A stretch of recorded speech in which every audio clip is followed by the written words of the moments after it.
Before you drift into peaceful rest tonight, there's something you need to understand about the weight you've been carrying. That heaviness in your chest, that restlessness in your mind, that feeling that something essential is missing from your life. What if everything you've been searching for has been waiting patiently inside you all along, like a seed buried beneath winter snow, ready to bloom the moment you learn how to listen?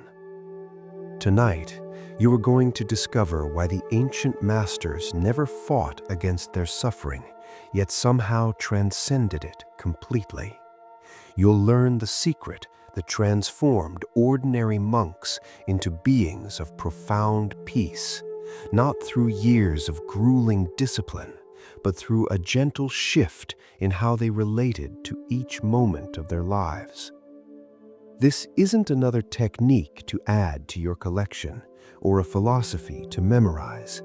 This is an invitation to remember something you've always known but somehow forgot along the way. Welcome to a sanctuary where wisdom speaks in whispers, where stories become doorways, and where sleep itself becomes a meditation.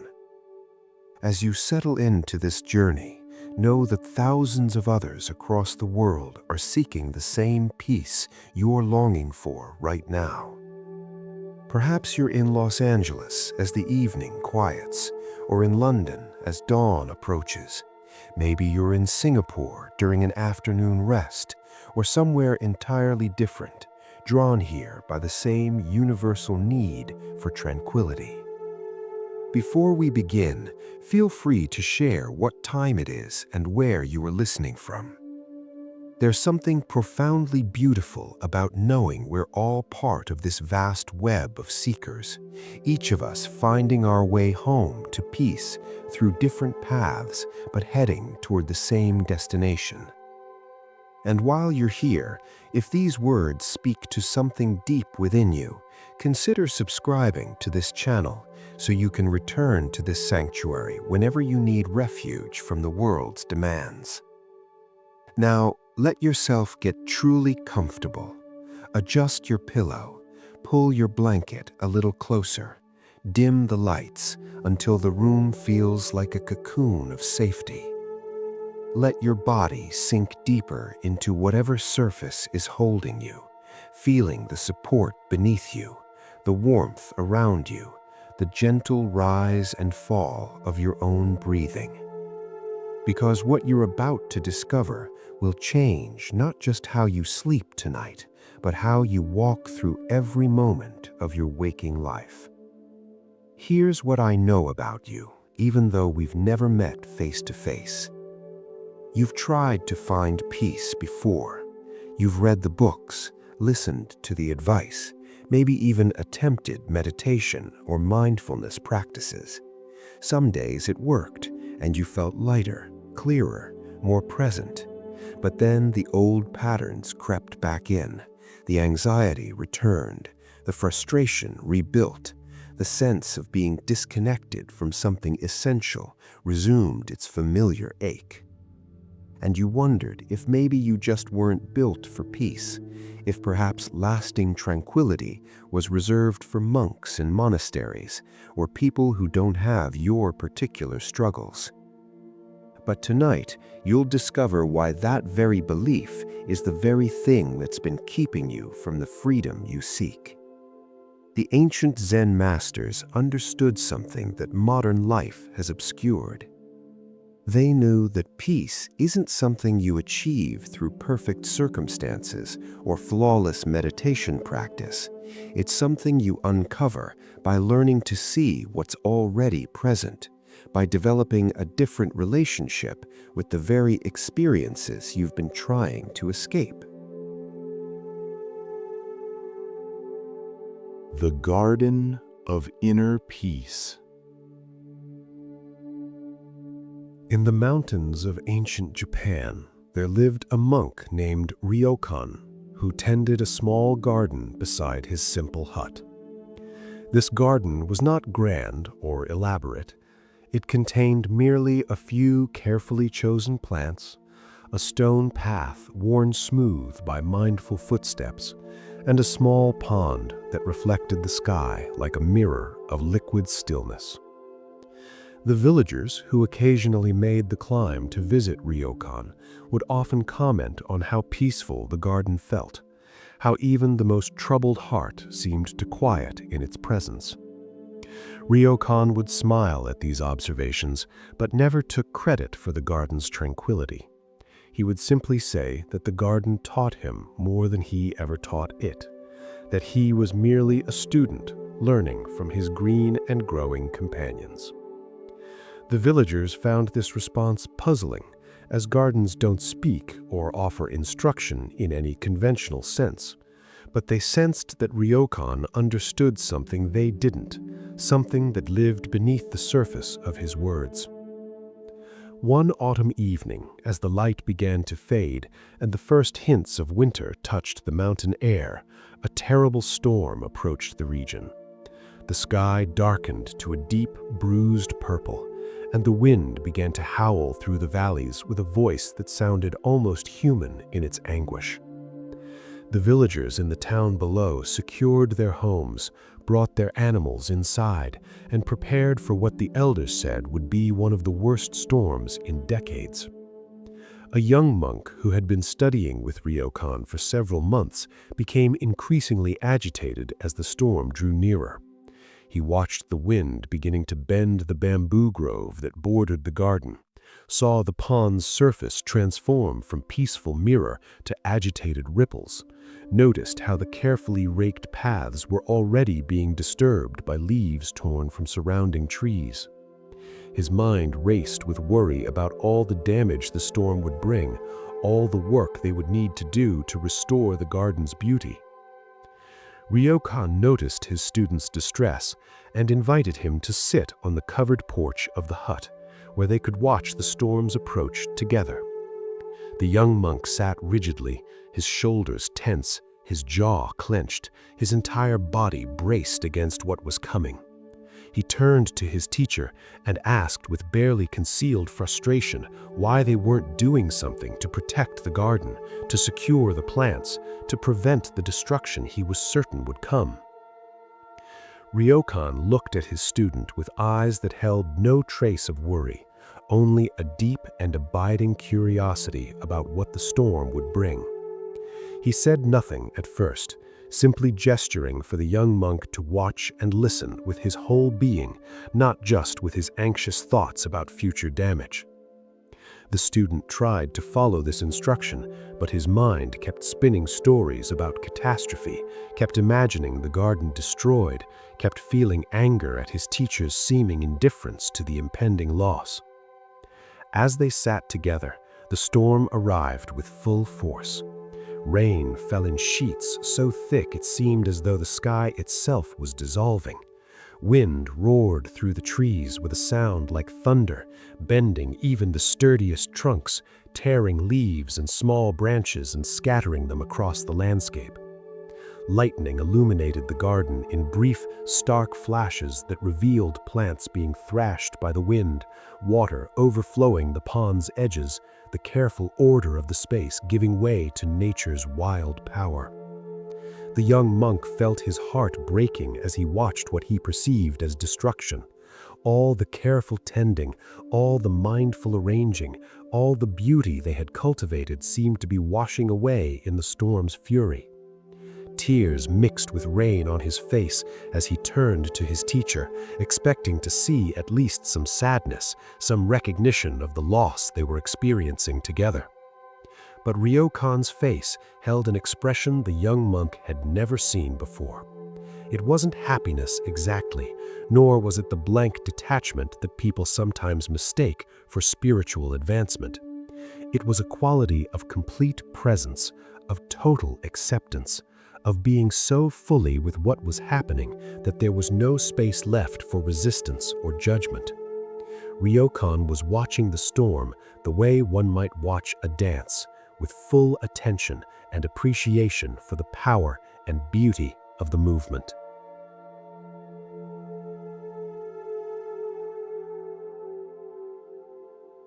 Through the long night, the storm raged on.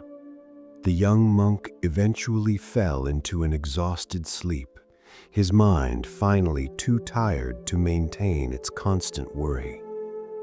When he woke in the gray light of dawn, the storm had passed, leaving behind a silence so profound it seemed to ring in his ears.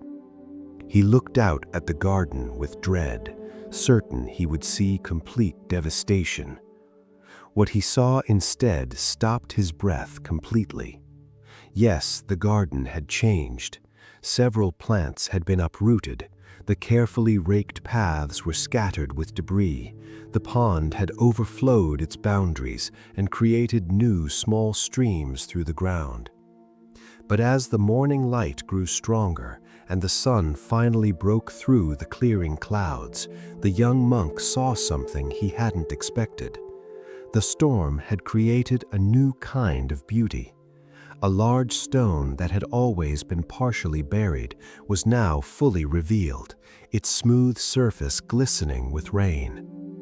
The overflow from the pond had carved graceful channels through the moss, creating patterns of extraordinary delicacy.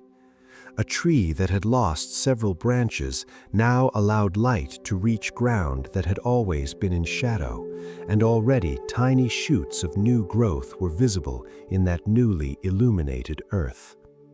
The bamboo grove, which he had been certain would be destroyed, had bent nearly to the ground during the storm's height, but now stood straight again, not one stalk broken. The young monk stared at this resilience with wonder, suddenly understanding something his teacher had been trying to show him all along.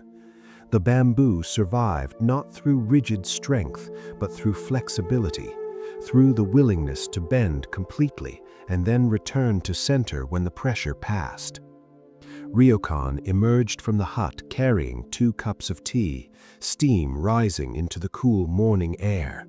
He handed one to his student and stood beside him, surveying the transformed garden with eyes that held no attachment to how it had been before, no resistance to how it was now. The young monk found his voice and asked the question that was burning in his heart. How could his teacher remain so peaceful while watching everything they had built together being torn apart? Ryokan was quiet for a long moment, sipping his tea and watching a bird that had returned to explore the changed landscape. Then he spoke words that the young monk would remember for the rest of his life. He said that the garden had never been something they built, but rather something they participated in. The storm was also participating in the garden's becoming, just as the sun and rain and their own careful tending participated. To resist the storm would be like resisting their own hands when they planted seeds or pulled weeds. He explained that he had felt sadness watching certain plants be uprooted, had experienced moments of concern for the bamboo grove, had known uncertainty about what the morning would reveal. But beneath all those passing emotions was a deeper knowing, a trust in the essential rightness of things as they are.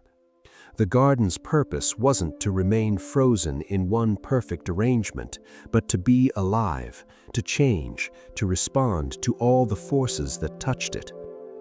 The young monk felt something shift inside his chest, like a door opening onto a room he hadn't known existed. He asked if this meant they should never plan or tend or try to create beauty, if they should just let everything happen without participating. Ryokan smiled and shook his head gently. He said they would spend today clearing the paths and helping the uprooted plants resettle in new locations. They would tend and care with full attention, but they would do so knowing that their tending was just one force among many, that their vision for the garden was not more important than the storm's vision, or the sun's vision, or the season's vision.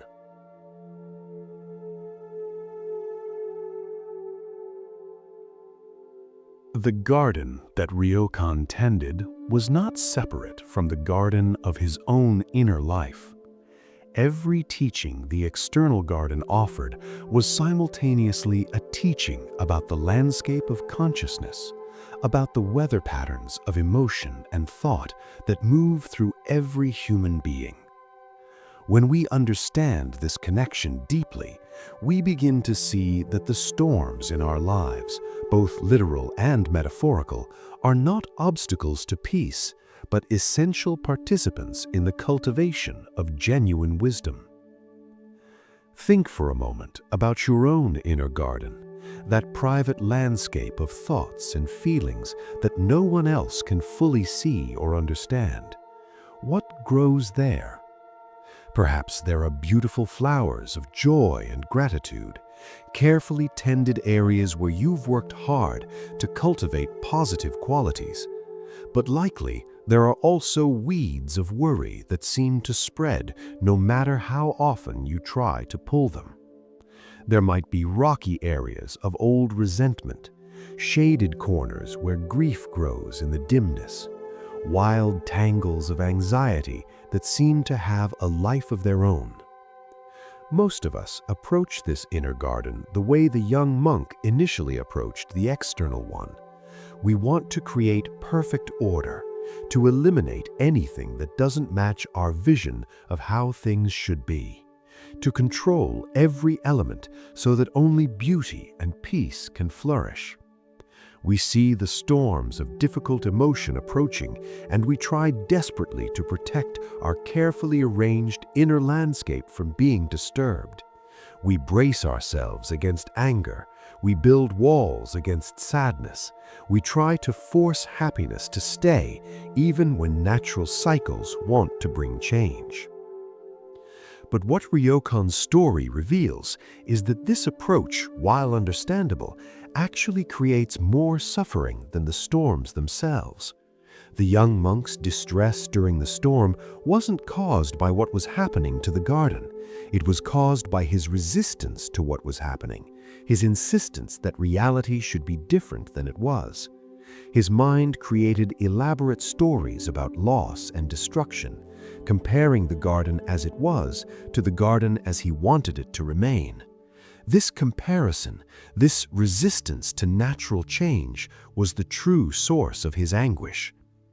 The cultivation of inner stillness doesn't mean creating a mind where difficult emotions never arise. That would be like trying to create a garden where storms never come, where seasons never change, where everything remains frozen in one perfect moment forever. Such a garden wouldn't be alive. It would be a museum display, beautiful perhaps, but lacking the essential vitality that comes from engaging with the full spectrum of natural forces. True inner stillness emerges from a different relationship with the storms of emotion and circumstance. It comes from developing what we might call a stable center, a quality of awareness that can remain present and clear even while everything around it changes and churns. The bamboo in Ryokan's garden demonstrated this perfectly. It didn't try to resist the wind through rigid strength. It bent completely, yielding to the force that would have broken a more rigid tree. But it had deep roots and a flexible core that allowed it to return to its natural upright position once the pressure passed. This is the secret that transformed Ryokan's experience of the storm. He had cultivated within himself something that could bend with whatever came, could feel the full force of concern or sadness or uncertainty without breaking, without losing connection to a deeper stability. He wasn't detached or numb to what was happening. He felt the experience fully. But he didn't add to the storm's natural force by fighting against it, by insisting it shouldn't be happening, by creating mental suffering on top of the physical reality of the weather. How do we develop this quality of flexible stability in our own lives? It begins with the simple practice of noticing when we're resisting what is. Pay attention to the moments when your mind says, "This shouldn't be happening," when you find yourself fighting against present reality, when you're lost in comparisons between how things are and how you wish they were. These moments of resistance are like the young monk's clenched jaw and tense shoulders as he watched the storm approach. They don't change what's happening, but they do amplify your suffering about what's happening. When you notice resistance arising, you don't need to fight against the resistance itself. That would just be another layer of the same pattern. Instead, you can simply acknowledge what's present with gentle honesty. You might say to yourself, I notice I'm resisting this situation. I notice I'm telling myself stories about how wrong this is. I notice tension in my body from fighting against what's already here. This simple acknowledgement, this clear seeing without judgment, is the beginning of the flexible awareness that allowed Ryokan to remain peaceful in the storm's midst. The practice deepens when you learn to find what Buddhists call your original stillness, the awareness that exists prior to all the storms of emotion and circumstance. Imagine that beneath all the turbulent weather of your thoughts and feelings, there's an ocean depth that remains calm regardless of what's happening on the surface. The waves may be huge, the winds may howl, the surface may be chaos, but in the depths there's a profound stillness that's never disturbed. This depth of stillness isn't something you need to create or achieve. It's your natural state, always present, always available. But most of the time, your attention is completely absorbed in the surface turbulence. You identify so completely with the waves that you forget about the depths. The practice is learning to shift your attention, to recognize that you are not just the waves of emotion and thought. You are also the vast ocean that holds all those waves, the awareness within which all experiences arise and pass away. You can begin to taste this ocean depth through very simple practices. Right now, as you lie here listening, notice that you are aware of these words, but you can also become aware of the awareness itself. There's a you that's listening, and there's also a you that can notice the listening is happening. This noticing awareness, this capacity to observe your own experience, is closer to your essential nature than any particular thought or emotion that moves through you. When the storms come in your life, whether they're external challenges like loss or change, or internal weather like anxiety or grief, you can practice touching this deeper awareness. You don't have to make the storm go away. You don't have to pretend you're not affected by it. You simply remember that you are also the space in which the storm is happening, not just the experience of being stormed upon. This remembering creates a subtle but profound shift in your relationship to difficulty. Ryokan showed his student that true care for the garden meant tending it faithfully while also trusting its resilience, trusting that it had its own wisdom about how to respond to storms. The same is true for your inner garden. You can tend your mind and emotions with care, cultivating positive qualities, creating conditions for peace to flourish. But you also need to trust that you have a deeper wisdom that knows how to work with whatever arises, that your essential nature is resilient in ways your thinking mind can't fully comprehend. The transformed garden that appeared after the storm, with its new patterns of beauty that couldn't have existed without the disruption, teaches something profound about the creative potential hidden within difficulty. Sometimes the breakdowns in our lives, the moments when our carefully constructed order falls apart, create space for new growth that wouldn't have been possible in the old arrangement. the light that reached the shadowed ground, the revealed beauty of the buried stone, the delicate channels carved by overflow water, these arose specifically because of the disruption, not despite it. This doesn't mean we should seek out storms or deliberately create chaos in our lives, but it does mean we can meet the inevitable storms with a different attitude. Instead of seeing them only as threats to our peace, we can recognize them as participants in our becoming, as forces that might reveal beauty we couldn't access through our own planning alone. We can ask not just how to survive the difficulty, but what new possibilities might be emerging through it. The practice of cultivating inner stillness is ultimately about developing a trust relationship with life itself. Not blind trust that everything will always work out the way you want, but deeper trust that you have the capacity to work with whatever comes. Trust that your resilience is greater than you know.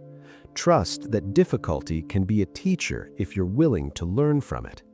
Trust that your essential nature, like the bamboo's roots, goes deeper than any storm can reach. As you drift towards sleep tonight, let yourself rest in this understanding. You don't need to have perfect control over your inner landscape. You don't need to eliminate all difficult emotions or challenging circumstances. You only need to find the stillness that's already present in the depths of your being, the awareness that can hold all experiences with grace. Let your breath be like Ryokan's tea in the morning after the storm, something simple and warm that grounds you in the present moment, that reminds you that regardless of what the night brought, you are here now, alive, aware, and fundamentally okay.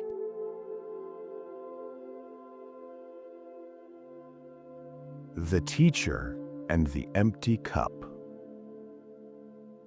In a monastery nestled among mist-covered hills, there lived a Zen master named Bankai, who was renowned throughout the region for his profound understanding and gentle teaching methods. Students traveled from distant provinces to study with him, drawn by stories of his wisdom and the peaceful presence that seemed to radiate from him like warmth from a fire.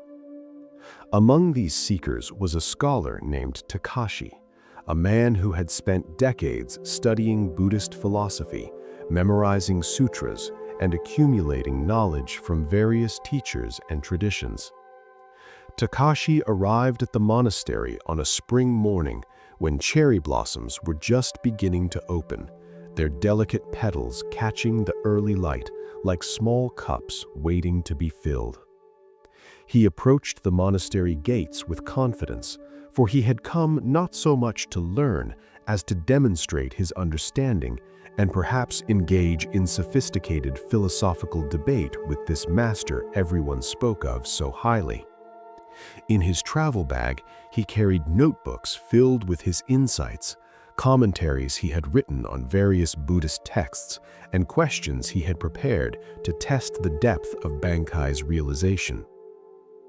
When Takashi was granted an audience with Bankai, he was surprised to find the master sitting in a simple garden, preparing tea with movements so slow and deliberate they seemed almost ceremonial, though there was nothing forced or artificial about them.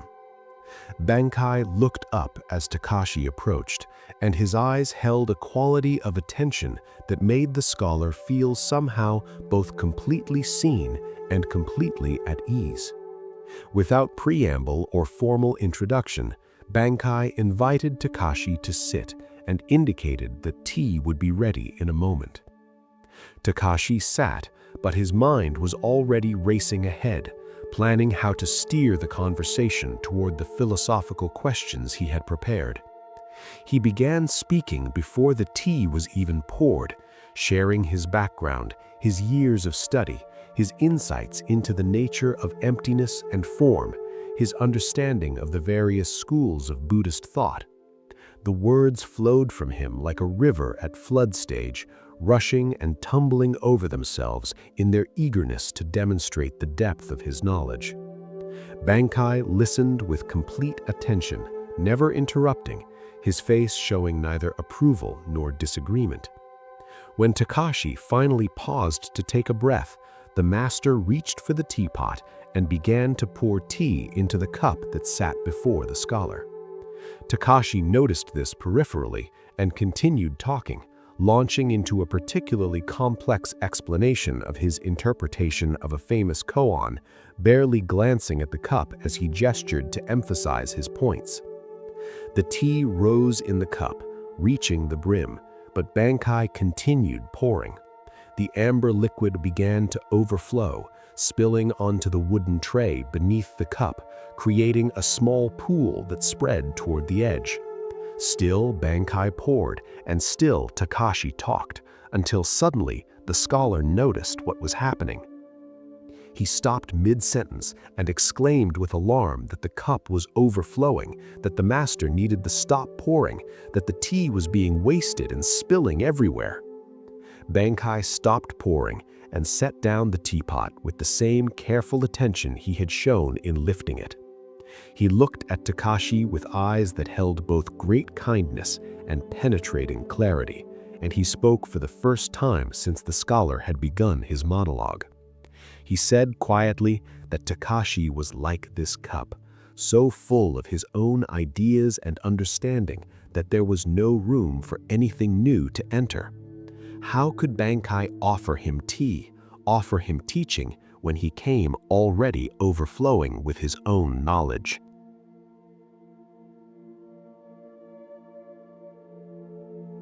The words struck Takashi with the force of a physical blow, though they were spoken gently.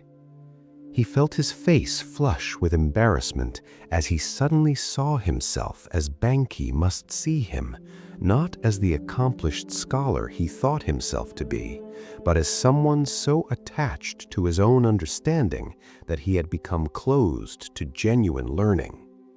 He had traveled all this way not to receive teaching, but to display what he already knew, to confirm his own cleverness, to add one more master's approval to his collection of intellectual achievements. In that moment of recognition, something shifted in Takashi's chest. It felt like a door that had been locked for years, suddenly swinging open, letting in air and light that revealed how stuffy and dim the interior had become. He looked down at the overflowing cup, at the wasted tea pooling on the tray, and saw his own mind reflected there, so cluttered with accumulated knowledge that there was no space for direct experience, for fresh seeing, for the kind of understanding that comes not from books, but from being fully present with reality as it is. Tears began to form in Takashi's eyes, though whether they were tears of shame or relief or gratitude, he couldn't say. He looked up at Bankai and asked in a voice that had lost all its earlier confidence what he should do, how he could empty himself of what he thought he knew. The master smiled then, a smile of such warmth that Takashi felt something in him relax that he hadn't even known was tense. Bankai explained that Takashi didn't need to throw away his knowledge or pretend he hadn't studied deeply. The books and sutras and philosophical understanding all had their place, but he needed to hold them differently, not as possessions to cling to or weapons to defend himself with, but as tools that could be picked up when useful and set down when they weren't. He needed to create space in his mind the way one might clean out a cluttered room, not by destroying everything in it, by organizing, releasing what was no longer needed, and making room for new life to enter. The master then did something unexpected. He picked up the overflowing cup, walked to the edge of the garden, and poured the remaining tea onto the roots of a cherry tree. He rinsed the cup with fresh water from a nearby basin, then returned to where Takashi sat and filled the now empty cup with tea from the pot. This tea didn't overflow. It settled into the cup perfectly, filling it just to the right level, its surface calm and clear. Banki offered this cup to Takashi and suggested he drink slowly, paying attention to the taste, the temperature, the sensation of the liquid in his mouth, rather than thinking about the tea or comparing it to other teas he had drunk. Takashi received the cup with both hands, feeling its warmth against his palms. He brought it to his lips and drank, and something extraordinary happened. For perhaps the first time in decades, he tasted tea without the filter of thought, without comparing it to previous experiences or analyzing its quality or thinking about what he might say about it. He simply tasted tea. And in that simple, direct experience, he understood more about Zen than all his years of study had taught him. He understood that true wisdom wasn't about accumulation, but about emptiness. Not the emptiness of lack, but the emptiness of spaciousness, of being available to receive what each moment offers without the barriers of preconception and judgment. He understood that his years of study hadn't been wasted, but that he had been relating to them wrongly, treating knowledge as something to possess rather than as something to flow through him like water through a channel. Banki watched this realization dawn on his student's face and nodded with satisfaction. He said that Takashi could stay at the monastery as long as he wished, but that his real teaching would come not from philosophical discussions or analysis of ancient texts. It would come from the simple practices of daily life, drawing water from the well, sweeping the paths, sitting in meditation without trying to achieve anything, eating meals in silence while actually tasting the food.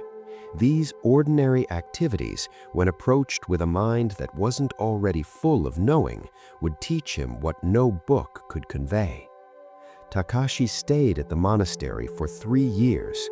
During that time, he rarely engaged in the kind of intellectual discourse that once was his primary way of relating to spiritual practice. Instead, he learned what he came to call the practice of unknowing, approaching each moment with the freshness of a beginner's mind, even activities he had done thousands of times before. When he finally left the monastery to return to teaching in his home province, he carried with him not more knowledge, but more space.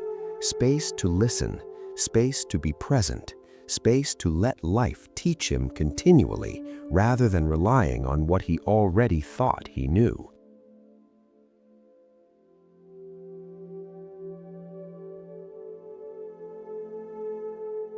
The overflowing teacup that Bankai used to mirror Takashi's mind is one of the most enduring images in Zen teaching, because it points to something that affects all of us, not just scholarly intellectuals. We are all, in various ways, carrying cups that are too full, not necessarily full of Buddhist philosophy, but full of our own certainties, our fixed ideas about how things are or should be, our stories about ourselves and others that we've repeated so many times they've become gospel truth in our own minds.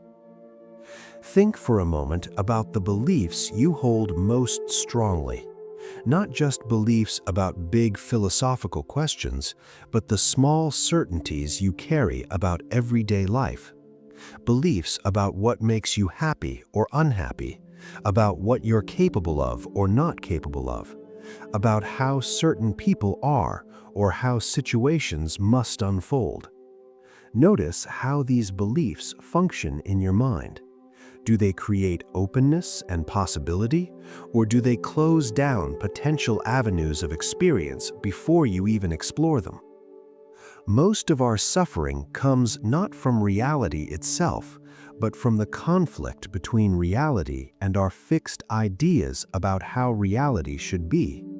When Takashi arrived at the monastery so full of his own understanding, he wasn't able to receive what Bankai was offering because he had already decided what Zen teaching should look like. He expected profound philosophical discourse, complex koans to unravel, perhaps mystical experiences to analyze. The simple act of preparing and drinking tea mindfully didn't match his template of what spiritual teaching was, so initially he couldn't recognize it as the profound instruction it actually was. We do this constantly in our daily lives. We have templates for how our days should go, and when reality doesn't match the template, we suffer. We have ideas about how people should behave, and when they don't conform to our expectations, we feel frustrated or disappointed. We have beliefs about what we need to be happy, and when those specific conditions aren't met, we convince ourselves happiness isn't possible, even when there might be joy available in what's actually present. The practice of emptying your cup doesn't mean abandoning all beliefs or living in a state of confused uncertainty. It means holding your beliefs and knowledge more lightly, recognizing them as working hypotheses rather than ultimate truths. It means maintaining what Buddhists call beginner's mind, the capacity to meet each moment with freshness and openness, even moments that seem familiar or routine. Beginner's mind is not ignorance or naivete. It's the wisdom that knows how much it doesn't know, that remains curious and open to surprise. When you drink your morning coffee with beginner's mind, you're not pretending you've never had coffee before, but you're also not so certain you know everything about the experience that you consume it on autopilot while your mind is elsewhere. You allow the possibility that this cup of coffee might offer something new if you pay attention, might taste slightly different than yesterday's, might bring an unexpected moment of pleasure or insight. This quality of mind is especially important in relationships. How often do we approach the people in our lives with cups that are already overflowing with our accumulated knowledge about who they are? We've been married to this person for 20 years, so we're certain we know exactly how they'll react to any situation. We've worked with this colleague for years, so we're sure we know their motivations and limitations. We've had conflict with this family member repeatedly, so we're convinced we know how any interaction will unfold. But people change. Every person is a constantly evolving process, not a fixed entity. When we approach others with our cups already full of what we think we know about them, we miss the opportunity to see who they actually are in this moment. We trap them in the prison of our past perceptions, and we trap ourselves in repetitive patterns of relating that leave no room for anything new to emerge. Emptying your cup in relationships means approaching even familiar people with a quality of openness and curiosity. It means being willing to be surprised, to have your assumptions challenged, to discover that someone you thought you knew completely might still have depths you haven't explored. This doesn't mean being gullible or ignoring patterns that have proven reliable. It simply means not letting past experience completely determine present perception.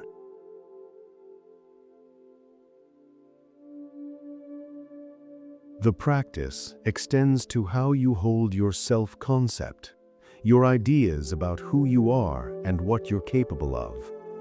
Most people carry around a story about themselves that's remarkably resistant to change.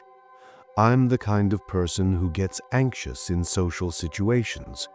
I'm not good with numbers. I'm too old to learn new skills. I'm not the meditating type. These self-concepts function like overflowing cups, leaving no room for new possibilities to enter your awareness. But what if these stories aren't ultimate truths about your nature, but simply patterns you've reinforced through repetition? What if the anxiety in social situations isn't who you are, but just a learned response that could shift if you approached those situations differently? What if your difficulty with numbers was more about how you were taught than about your inherent capabilities? What if age was less limiting than your beliefs about age? When Takashi learned to empty his cup, he discovered capabilities and depths of understanding that had been hidden beneath his accumulated knowledge, not because studying had made him incapable, but because his attachment to what he already knew prevented him from being present with direct experience. The same is true for your self-concept. When you can hold your ideas about yourself lightly, approaching each situation with openness about what might be possible, you create space for growth and change that rigid self-definition prevents. The challenge is that emptying your cup can feel threatening. Knowledge and certainty provide a sense of security. When you're sure you know how things are, you feel more in control, less vulnerable to surprise or disappointment. Unknowing, on the other hand, can feel like standing on unstable ground, like losing your grip on reality. This is why Takashi initially clung so tightly to his philosophical understanding. It gave him a sense of mastery, of being able to navigate the spiritual path with confidence. But the security that comes from certainty is ultimately false security. Reality doesn't conform to our concepts about it, regardless of how firmly we hold those concepts. When we cling to our knowledge as a form of protection, we're like someone trying to navigate a living, changing landscape using an outdated map. The map might give us confidence, but it won't help us respond skillfully to the terrain that's actually present. True security comes from developing the capacity to work with uncertainty, to be comfortable not knowing, to trust your ability to respond to whatever arises, rather than needing to predict and control everything in advance. This is what Bankei was teaching through the simple act of preparing tea. Each moment is fresh and new, even moments that seem similar to ones you've experienced before. When you can meet each moment without your cup already overflowing with preconception, you discover a kind of stability that doesn't depend on controlling or knowing everything. The practice of maintaining an empty cup is something you can cultivate through small acts of mindfulness throughout your day. When you wake up in the morning, instead of immediately filling your mind with the day's agenda and concerns, can you take a few moments to simply be present without knowing, to experience being awake without immediately defining what that means or what needs to happen next? When you encounter a person you think you know well, can you look at them with eyes that are open to seeing something new, some quality or expression you might have missed when your perception was filled with assumptions? When you face a problem, can you resist the urge to immediately apply your standard solution and instead sit with the situation a little while in unknowing, allowing a fresh response to emerge? When you eat, can you taste your food as if for the first time, noticing flavors and textures without immediately categorizing them as like this food I had before or not as good as that meal? These small practices of beginner's mind gradually train you to hold your knowledge and beliefs more lightly, to maintain the spaciousness that allows wisdom to flow through you rather than being dammed up behind fixed certainties. The deepest teaching of the overflowing cup is that wisdom is not something you accumulate and store, but something that arises naturally when your mind is clear and spacious enough to perceive reality directly. Bankei didn't tell Takashi that his years of study were worthless. He showed him that those studies needed to be integrated into a mind that remained fundamentally empty, fundamentally open, fundamentally available to be taught by each moment. As you settle in to sleep tonight, practice emptying your cup. Let go of what you think you know about sleep, about rest, about what this experience should be. Release your certainties about tomorrow, your fixed ideas about who you are and what your life means. Just for these moments of transition into sleep, allow yourself to rest in unknowing, in the spaciousness that exists before thought fills it with content. Let your mind be like a cup that has been emptied and cleaned, ready to receive whatever the night brings, whatever dreams arrive, whatever rest finds you. In this emptiness, you might discover a fullness that all your knowledge could never provide.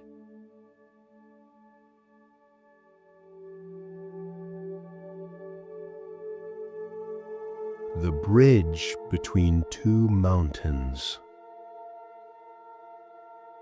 There once was a traveler named May who had spent her entire life in a beautiful valley nestled between two great mountains. The valley was lush and fertile, with clear streams running through green meadows, fruit trees that blessed the air with their fragrance, and a community of people who had known each other for generations. May had been born in this valley, had grown up playing beside its streams, had married a man from a neighboring farm, and had raised 3 children while tending the garden that had belonged to her mother and her mother's mother before that. For 50 years, May's life had followed the rhythms of this valley. She knew every path through the meadows, every bend in the stream, every family in the village. Her days had a comforting predictability to them, shaped by the seasons and the needs of the land. Spring meant planting, summer meant tending, autumn meant harvest, and winter meant rest and preparation for the cycle to begin again. Though her life had not been without sorrows, the death of her husband 5 years earlier, the departure of her children to pursue their own paths, the gradual diminishment of her physical strength, the valley itself remained a constant, a place of deep familiarity and belonging. But then something began to change in the valley that May loved so deeply. The streams that had always run clear started to slow and muddy. The fruit trees produced less each year. The soil seemed tired, depleted from generations of cultivation without adequate rest. The younger families began leaving to cities where opportunities seemed more plentiful, and the village that had once buzzed with life grew quieter and emptier with each passing season. May watched these changes with increasing sadness. She tried to tend her garden with the same care she always had, but even her most diligent efforts couldn't make the vegetables grow as they once had. She walked the familiar paths, but they felt different now, haunted by absences rather than enlivened by the presence she remembered. The valley was becoming something she no longer recognized, and she felt like a stranger in the place that had always been her home. One morning, May woke to find a letter had been slipped under her door during the night. It was from an old friend who had left the valley years before, someone May had almost forgotten about in the decades since their last contact.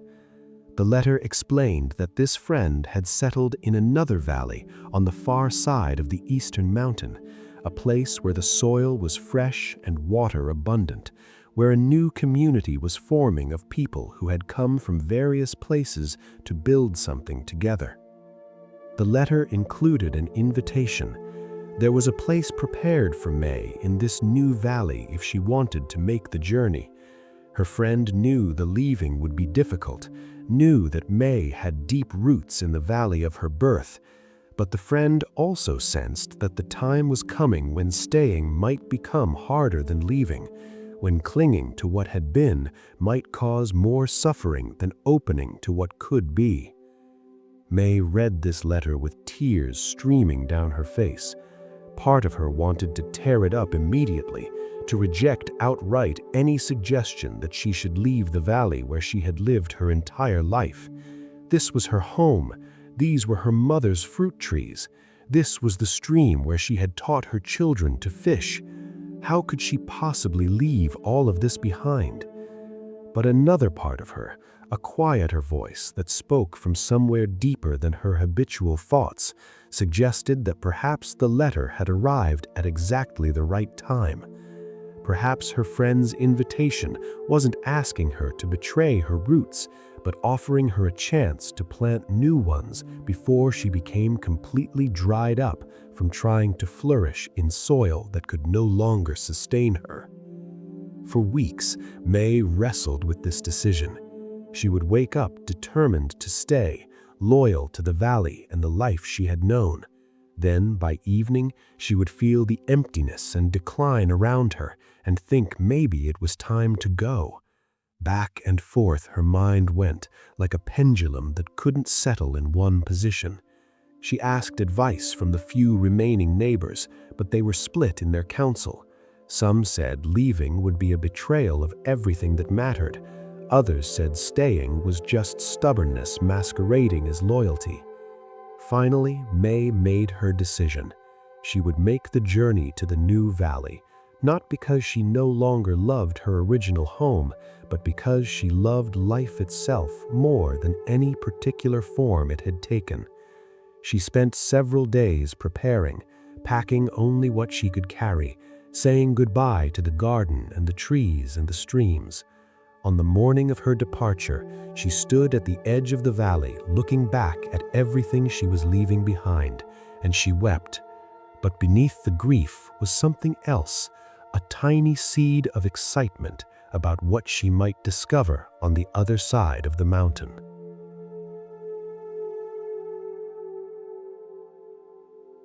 The journey to the new valley required crossing the eastern mountain, and there was only one path that was passable for someone of May's age and physical condition.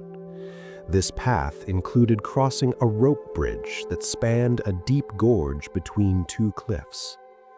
May had heard about this bridge from other travelers, but she had never seen it herself. When she finally reached the crossing point after 2 days of walking, what she saw made her heart clench with fear.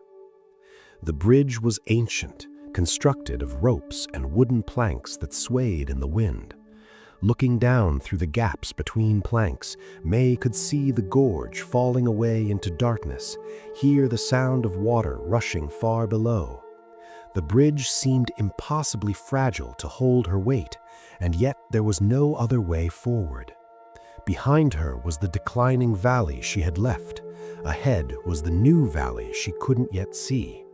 The only way to reach what was promised was to trust this flimsy bridge that connected the two. May stood at the edge of the bridge for a long time, paralyzed by fear. What if the ropes broke? What if the planks gave way beneath her weight? What if she made it halfway across and then couldn't go forward or backward? All the stories she had ever heard about people dying in mountain crossings flooded her mind, each one a reason to turn back, to return to the familiar valley, even if it was declining, because at least there she knew the dangers and how to work with them. But then May remembered something her mother had told her many years ago when she was a young woman about to be married, afraid of leaving her childhood home even to move just a few miles away to her husband's farm. Her mother had said that life asks us again and again to trust the bridge between who we've been and who we're becoming. Sometimes those bridges are sturdy and obvious. Other times they're as fragile as spider silk stretched across an abyss. But refusing to cross them doesn't keep us safe. It just leaves us stranded in places we've outgrown, slowly withering like plants that have depleted their soil. May took a deep breath and stepped onto the bridge. Immediately, it began to sway beneath her weight, and her stomach lurched with fear. She gripped the rope handrails so tightly her knuckles turned white. Her legs felt weak, her breath came in short gasps. Every instinct screamed at her to turn back, to choose the safety of solid ground over this terrifying suspension in space. But she took another step, and then another. She found that if she didn't look down at the gorge below or too far ahead at the distance she still had to cross, if she simply focused on the single plank directly in front of her, on the feeling of the rope in her hands, on her breath moving in and out, she could manage. Step by step, breath by breath, she made her way across the swaying bridge, sometimes pausing when the wind picked up, sometimes moving faster when she found a rhythm that felt sustainable. Halfway across, something remarkable happened. May suddenly realized that she wasn't the same person who had stepped onto the bridge. The woman who started crossing had been someone defined by her past, someone who identified completely with the valley she was leaving. But suspended here in the middle, with the old valley behind and the new valley not yet visible ahead, she was neither who she had been nor who she would become. She was simply someone crossing, someone in transition, someone suspended between identities and stories. And in that suspension, in that space of being neither here nor there, May felt a quality of freedom she had never experienced before. The weight of her history, the expectations she carried, the definitions that had always told her who she was and what she was supposed to do, all of it fell away. For these moments on the bridge, she was just a person breathing, a person stepping, a person trusting the universe to hold her as she moved from one place to another. The fear was still present, but it no longer consumed her.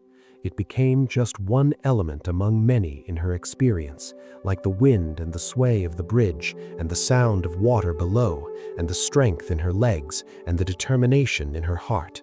She was larger than her fear, more spacious than any single emotion or thought.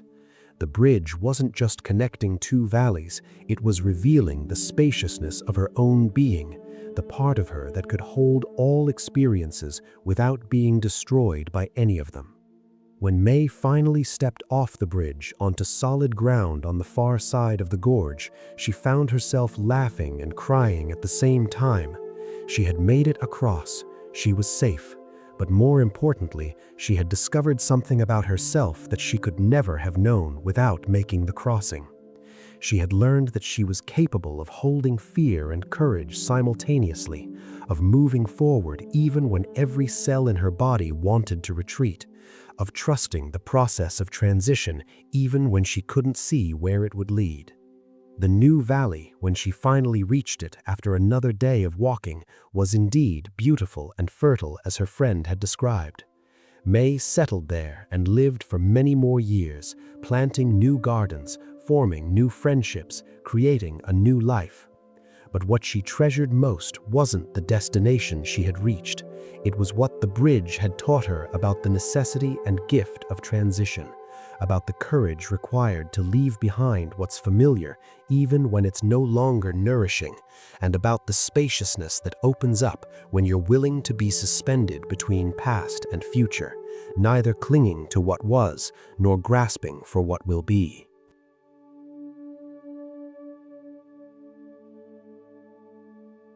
May's story of crossing the bridge between two valleys speaks to an experience that every human being faces multiple times across the course of a lifetime.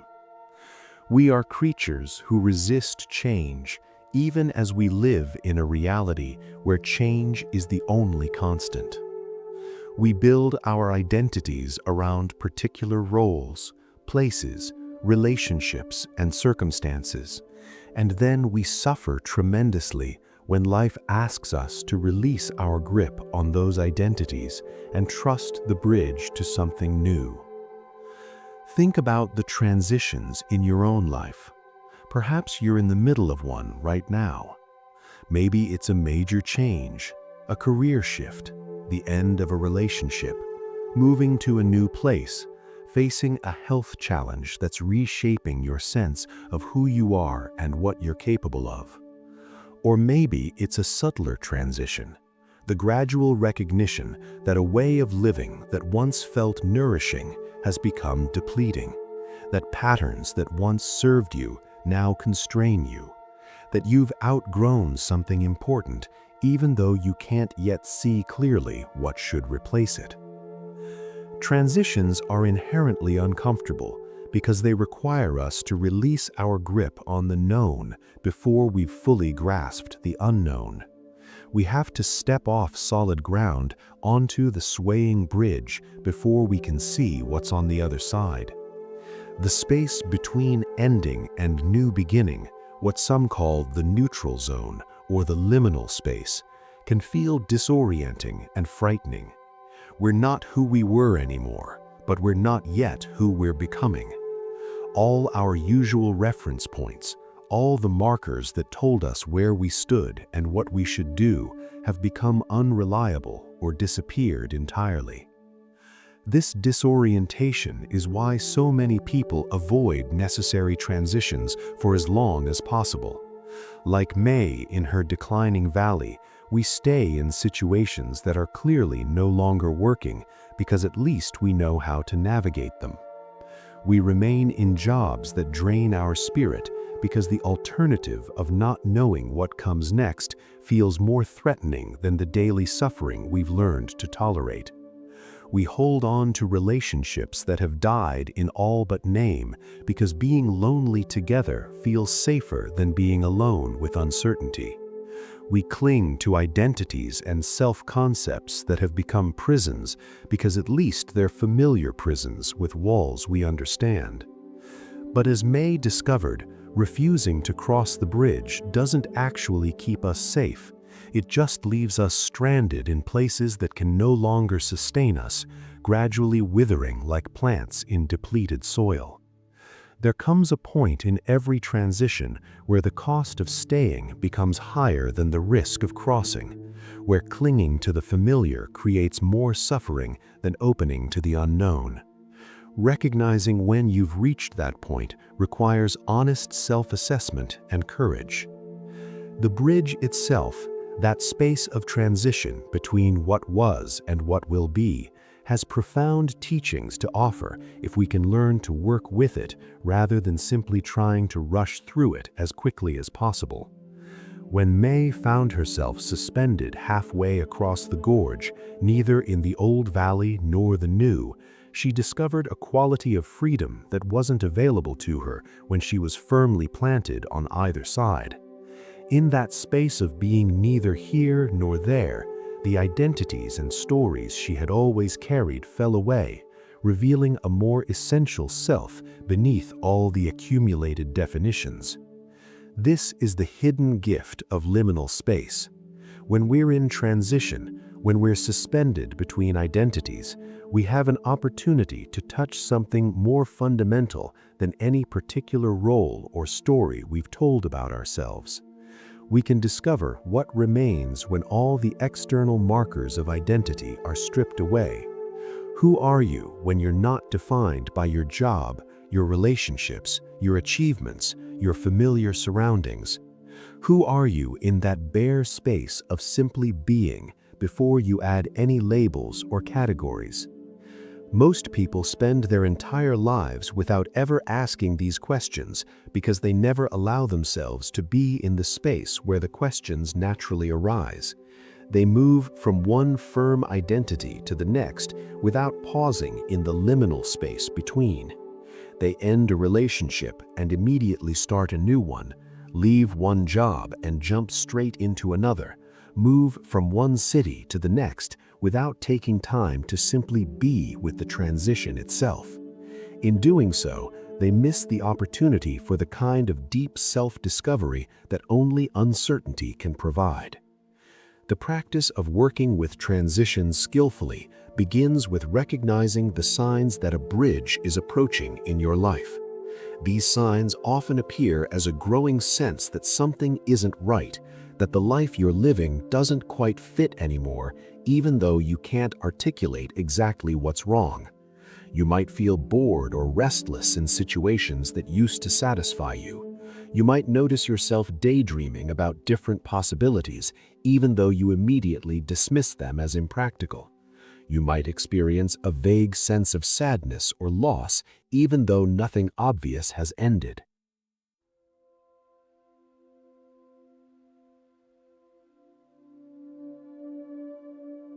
These are invitations to pay attention, to get curious about what might be trying to shift in your life.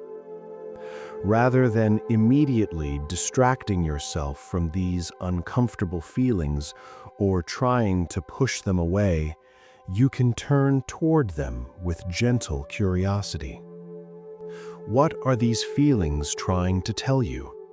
What part of your life is asking for transformation?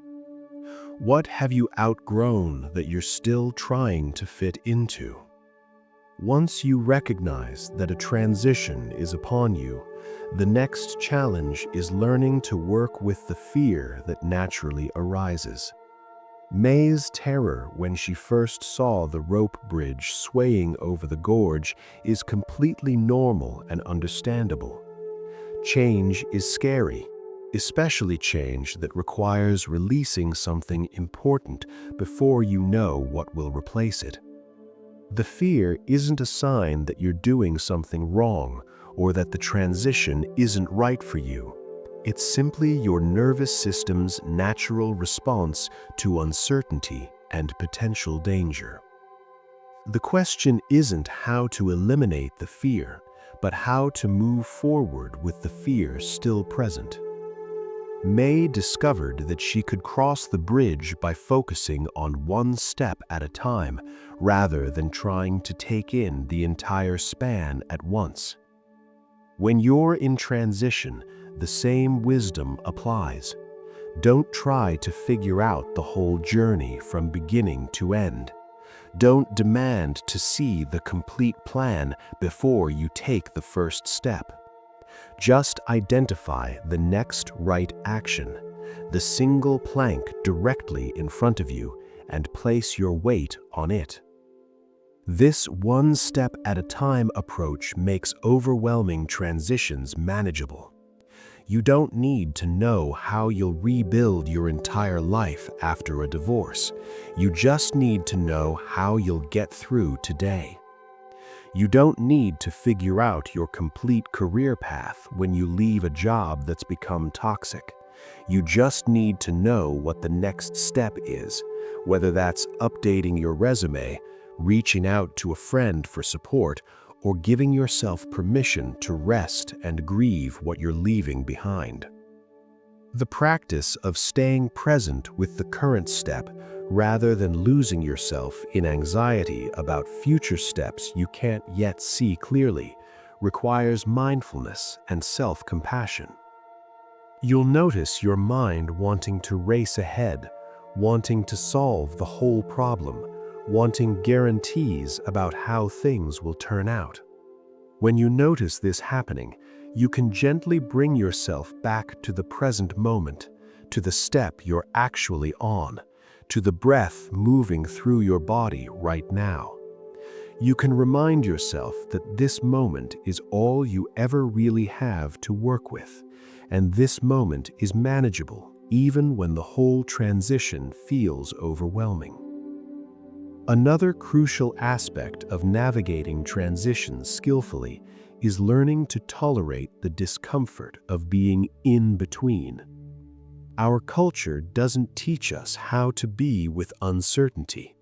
We're trained to always know where we stand, to have clear goals and plans, to move efficiently from one defined state to another.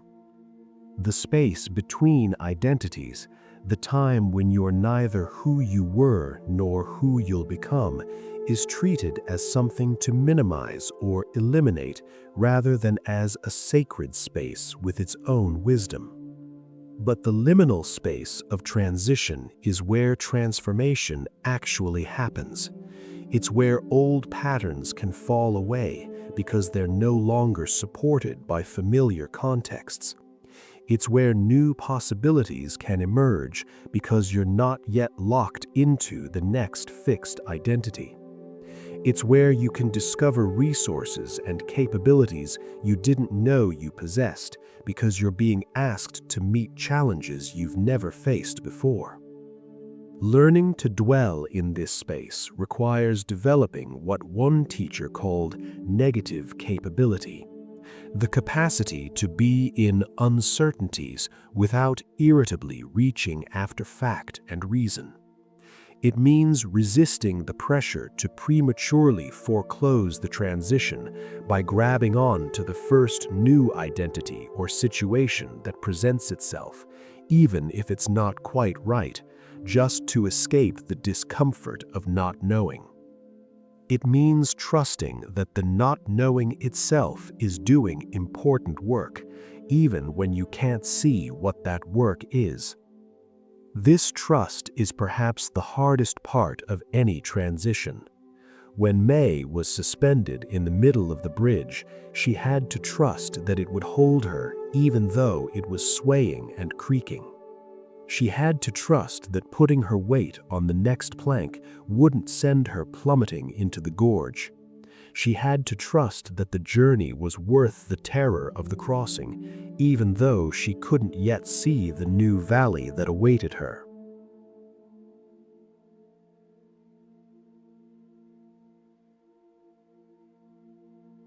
Developing this kind of trust doesn't mean becoming naive or reckless. It doesn't mean ignoring real dangers or pretending that transitions are easy. It means cultivating faith in your own resilience, in your capacity to work with whatever arises, in the fundamental benevolence of life, even when individual experiences are difficult. It means recognizing that you've survived every transition you've faced so far, even the ones that seemed impossible at the time. You can strengthen this trust by reflecting on past transitions you've navigated successfully. Think about times when you were certain you couldn't handle what was being asked of you, but somehow you did. Remember the resources that became available when you needed them, the strength you discovered you possessed, the help that appeared from unexpected sources. These memories aren't guarantees that future transitions will be easy, but they're evidence that you have capacity you might not recognize until you're called to use it. As you move through a transition, it's also important to give yourself permission to grieve what you're leaving behind, even when you know the leaving is necessary. May wept as she looked back at the valley that had been her home for 50 years, and that weeping wasn't weakness or regression. It was honoring the genuine love and attachment she felt for what had been, acknowledging that something real was being lost, even as something else was being gained. Our culture often pressures us to be relentlessly positive about change, to focus only on the excitement of new possibilities while suppressing any sadness about what we're releasing. But healthy transitions include mourning. You can know that leaving a job is the right decision and still grieve the loss of familiar routines and colleagues. You can choose to end a relationship and still feel sadness about the love that was shared and the hopes that won't be fulfilled. You can recognize that your children growing up and leaving home is natural and good, and still feel the emptiness of the house that was once full of their presence. Allowing space for grief doesn't mean getting stuck in the past. It means honoring the full truth of your experience, acknowledging both the necessity of moving forward and the legitimate loss involved in leaving something behind. When you can hold both the grief and the hope, the ending and the beginning, the fear and the courage, you become large enough to contain the full paradox of transition, rather than getting caught in one side or the other. Finally, remember that transitions are not linear processes with clear beginnings, middles, and ends. May's physical journey across the bridge had those clear markers, but most real-life transitions are messier and more complex. You might think you've crossed into the new valley, only to discover you're still partly living in the old one. You might find yourself moving back and forth between different identities, different ways of being, before finally settling into something new. You might cross the bridge and then realize there's another bridge ahead that you hadn't seen before. This is all normal and natural. Transformation is not a one-time event, but an ongoing process that continues throughout your life. Each transition prepares you for the next one.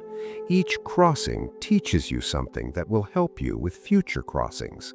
And eventually, if you stay present with the process, you might discover that life itself is the bridge, that you're always in transition, always suspended between what you were and what you're becoming. And in that recognition, the fear of change begins to dissolve, replaced by a quality of openness and curiosity about what each new moment might bring. As you drift toward sleep, notice that sleep itself is a kind of bridge, a daily transition from waking consciousness to the dream state, to deep rest and back again. Let yourself trust this bridge, the way May learned to trust the rope bridge over the gorge. You don't need to control the process or know exactly what the night will bring. You simply need to step onto the bridge of sleep, one breath at a time, trusting that it will carry you to the rest you need and bring you back safely to waking when morning comes. Let go and let the bridge hold you.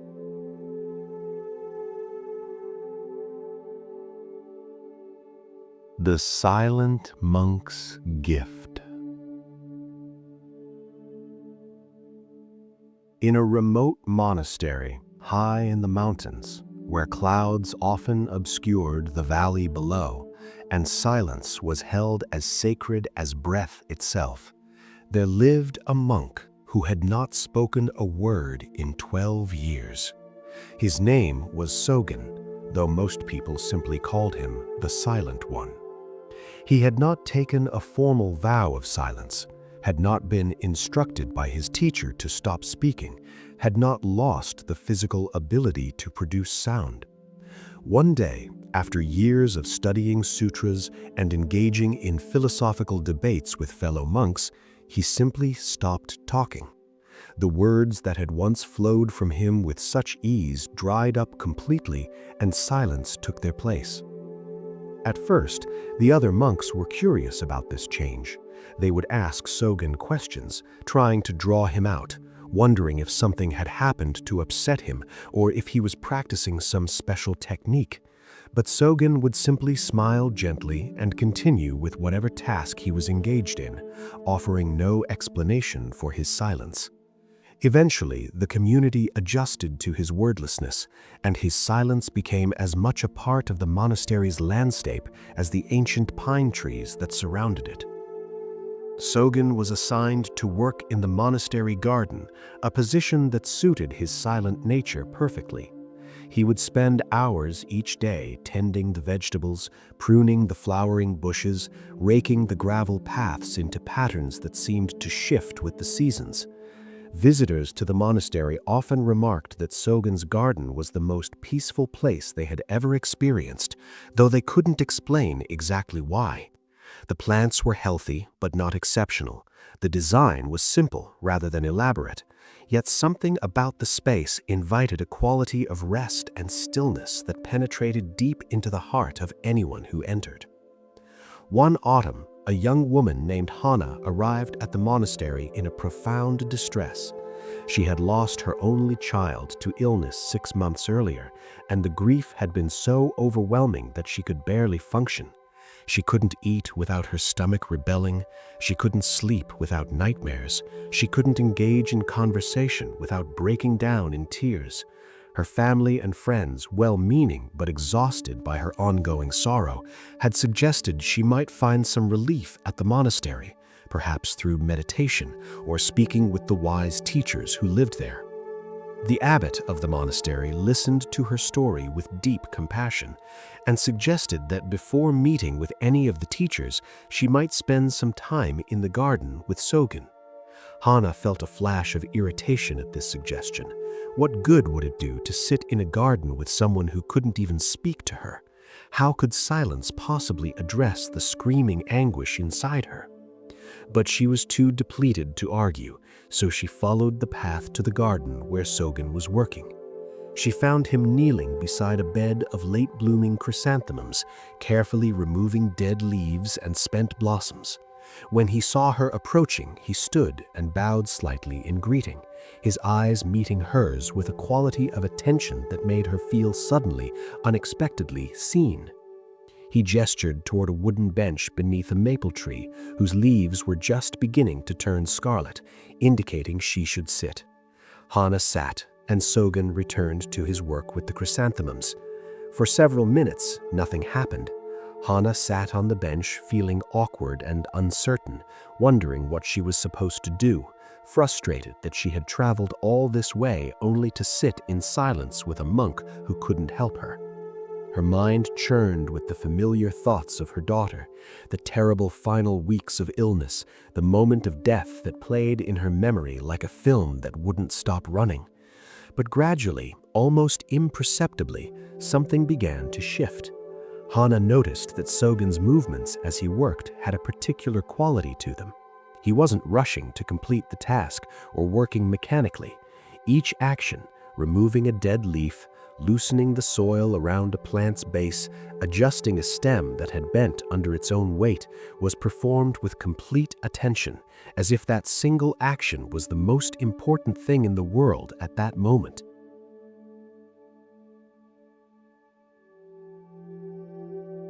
She found herself watching his hands, noticing the gentleness with which he touched each plant, the care he took not to disturb the roots unnecessarily, the way he seemed to consider each chrysanthemum individually rather than treating them all the same.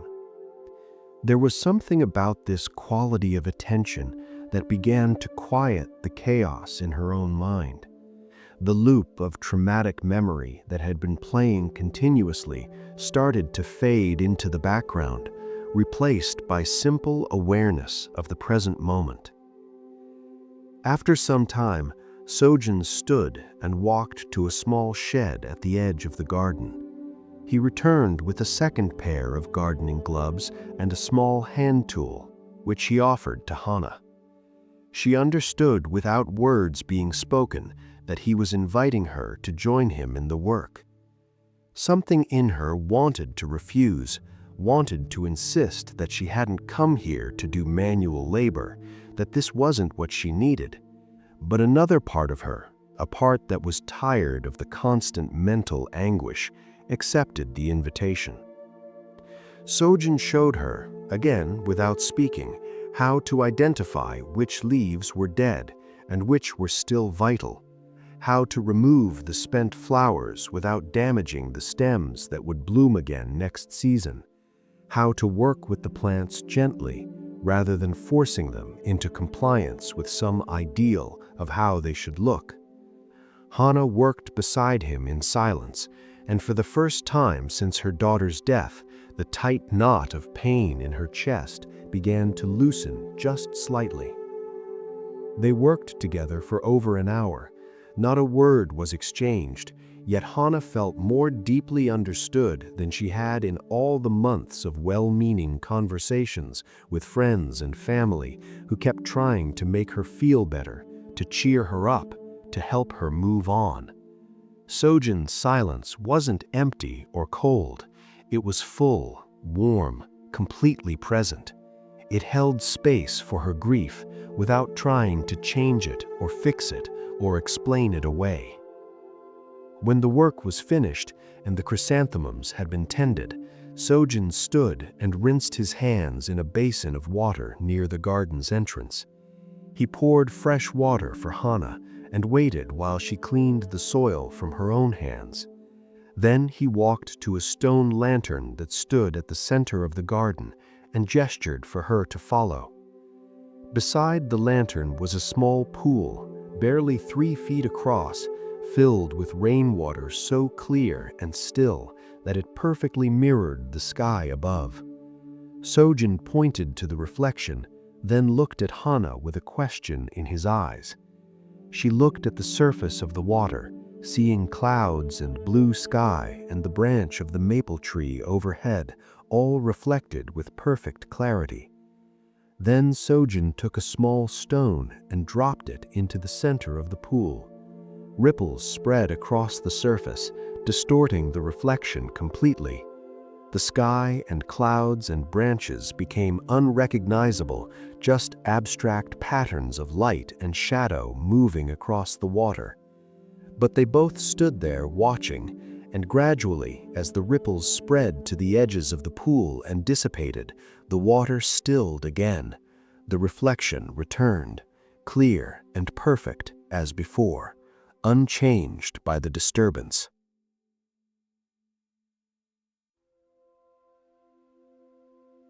Hana understood.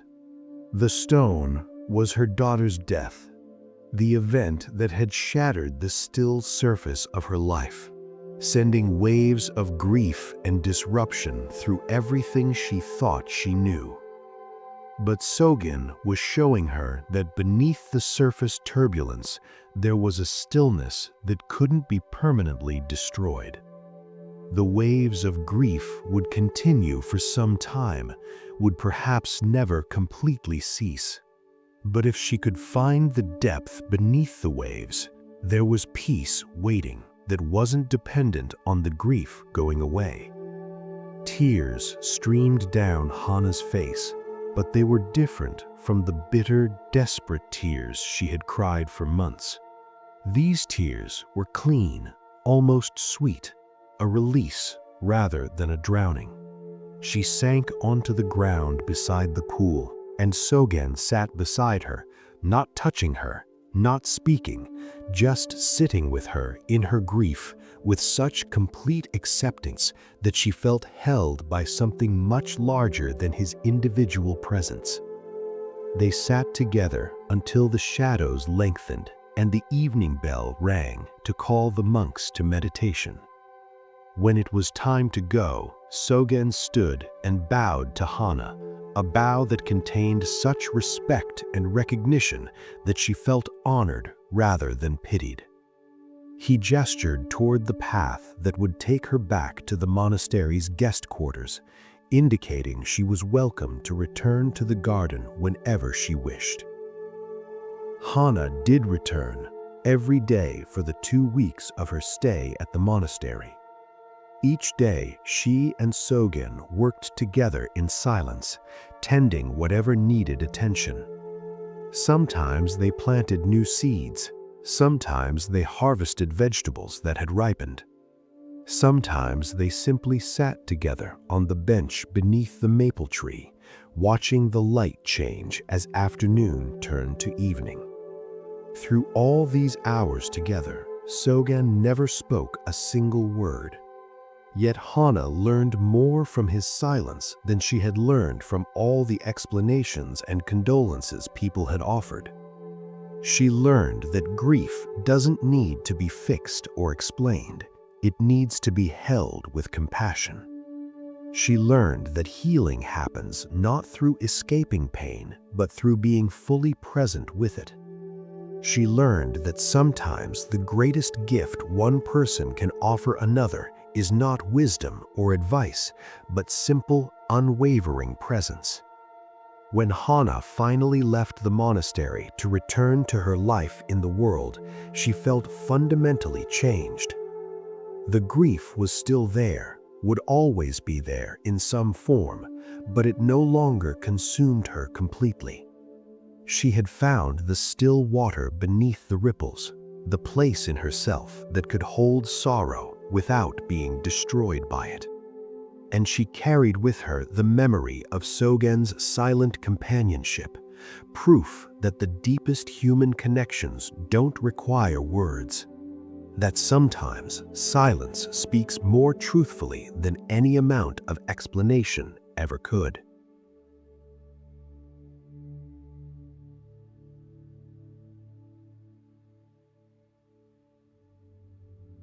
The story of Sogen and Hana illuminates something that our word-saturated culture has largely forgotten. We have come to believe that communication requires language, that understanding depends on explanation, that helping someone means giving them words that will solve their problems or ease their pain. But the deepest human connections often happen in spaces between words, in the silence where presence speaks more eloquently than any speech. Think about the conversations you have on a typical day. How many of them are characterized by genuine presence, by the quality of attention that Sogen offered to Hana? More likely, most exchanges happen on a much more superficial level.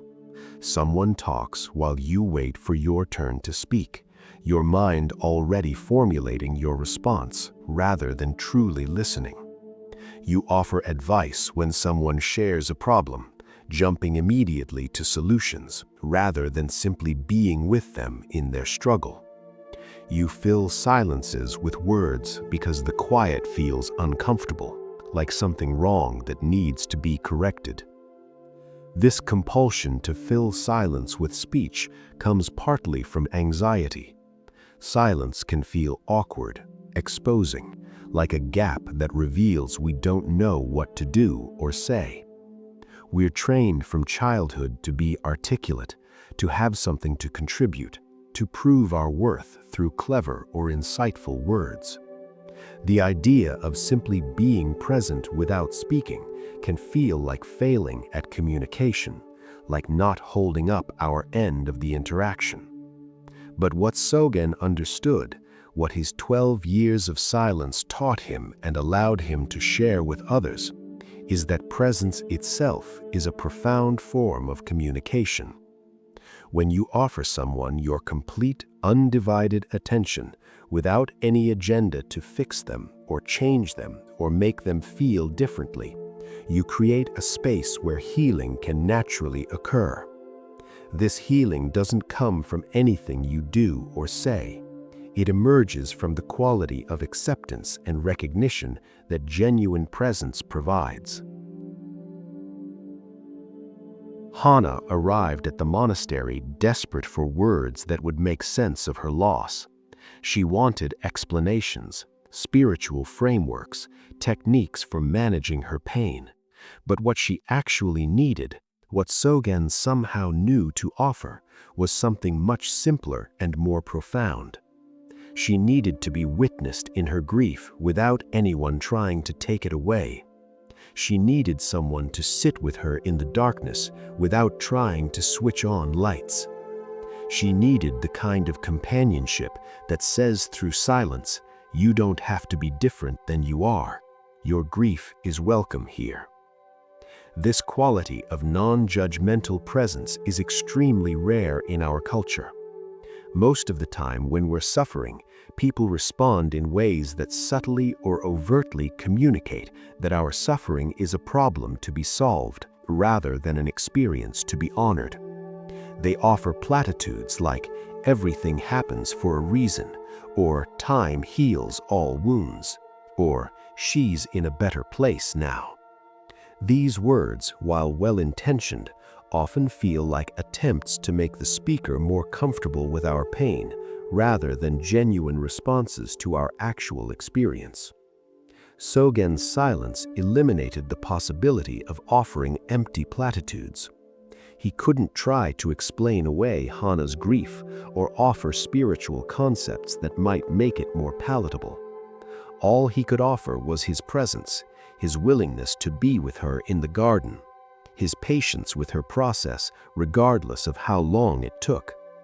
And paradoxically, this offering of nothing but presence gave Hana exactly what she needed to begin healing. The practice of offering presence begins with learning to be comfortable with silence, both external and internal.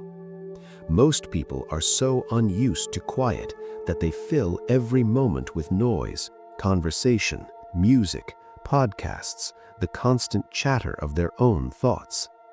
This creates a kind of habituation to distraction where genuine presence becomes nearly impossible. You can't offer someone your full attention if you're not practiced in giving yourself your full attention. You can begin developing this capacity through small practices throughout your day. When you're washing dishes, can you just wash dishes without simultaneously listening to something or planning what comes next? When you're walking from your car to your office, can you simply walk without filling your mind with rehearsals and reviews? When you're sitting with a cup of tea, can you be present with the tea rather than using the time to scroll through your phone or mentally solve problems?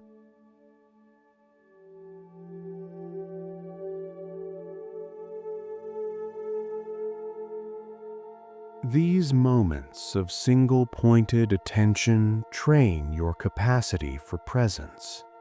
They teach you that it's possible to be completely with one thing without the sky falling, without falling behind, without missing something crucial. They reveal that being fully here in this moment with this activity is actually deeply satisfying in ways that constant multitasking never is. Once you've begun cultivating presence in solitary activities, you can start bringing this quality to your interactions with others. The next time someone shares something with you, try an experiment. Instead of immediately responding, instead of thinking about what you'll say while they're still speaking, simply listen. Give them your complete attention without any goal beyond understanding what they're communicating. Notice their words, yes, but also notice their tone, their body language, the emotion beneath the words.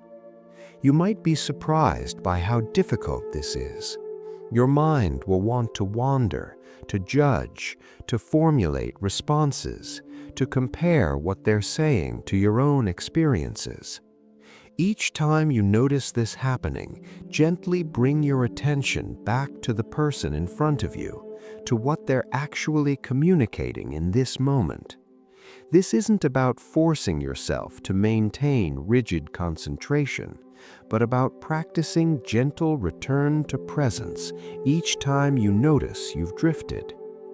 The deeper practice is learning to be present with discomfort, both your own and others. Sogen could sit with Hana in her grief because he was comfortable with his own difficult emotions. He didn't need to escape pain or fix it or make it go away. He could be with it, allowing it to be present without being consumed by it.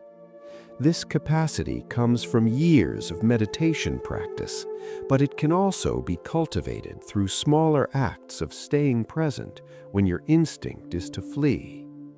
When you feel anxious, instead of immediately distracting yourself, can you stay with the sensation for even 30 seconds? Not thinking about the anxiety or trying to solve whatever is making you anxious, but simply feeling the physical sensations in your body, the thoughts moving through your mind, without having to act on them or make them different. When someone expresses anger toward you, can you listen to what they're saying without immediately defending yourself or counterattacking? Can you be present with their anger and your own discomfort without needing to make either one disappear?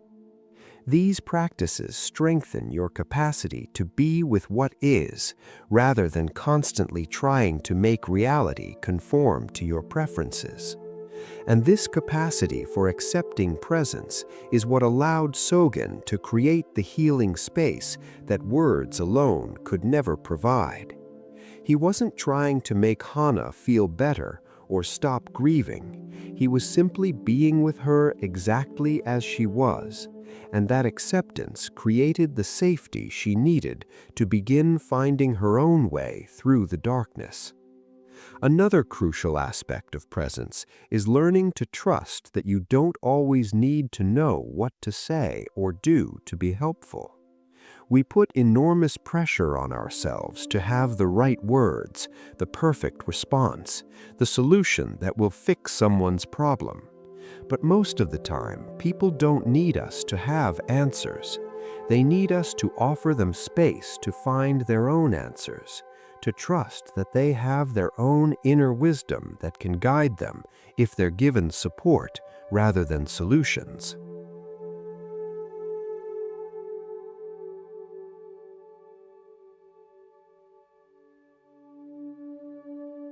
When Sojin invited Hana to work with him in the garden, he wasn't trying to distract her from her grief or give her something else to focus on. He was offering her a simple, embodied activity that could ground her in the present moment, that could remind her that life continues, that growth and beauty are still possible even in the midst of loss. The wisdom wasn't in the activity itself, but in his trust that engaging with the present moment in this simple way might be more healing than any words he could offer. You can bring this same trust to your interactions.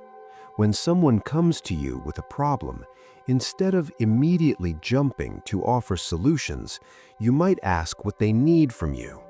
Do they want advice, or do they just need to be heard? Are they looking for you to fix something, or do they need space to process their own feelings?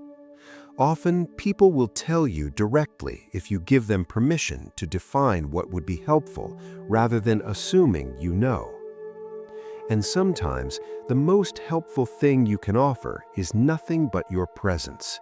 Sitting with someone while they cry without trying to make them stop crying. Holding space for someone's confusion without trying to clarify everything for them. Allowing someone to be angry without trying to talk them out of their anger or defend whoever they're angry at. These acts of simple presence, of being with rather than doing to, can be more transformative than any advice or solution.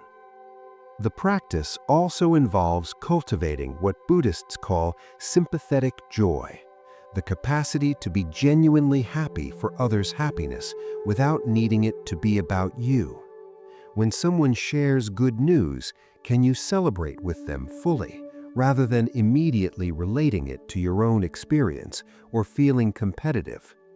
When someone accomplishes something you haven't achieved, can you feel genuine joy for their success rather than envy? This capacity for celebrating others reflects a kind of presence that isn't centered on your own ego needs, but can simply appreciate the good that's arising in another's life. Sojin's garden became a healing space not just because of how he tended the plants, but because of how he was present with every person who entered. He offered the same quality of attention to the weeds he removed as to the flowers he nurtured, the same care to the simple tasks as to the more obviously important ones. This equality of attention created an atmosphere where everything was worthy of respect, including Hana's grief, including her confusion, including her slow process of healing. You can create this same quality of atmosphere in your own life and relationships through the practice of bringing full presence to each moment, each interaction, each task, not treating some moments as important and others as merely obstacles to get through, but offering the same quality of attention to washing dishes as to sitting in meditation, to listening to a child's story about their day as to having a serious conversation with your partner, to waiting in line as to finally reaching the front.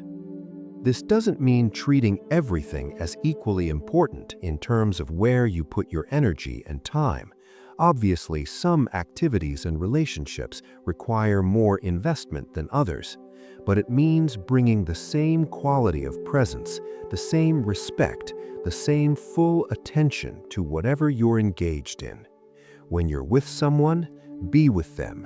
When you're doing a task, do the task. When you're resting, actually rest rather than feeling guilty about not being productive.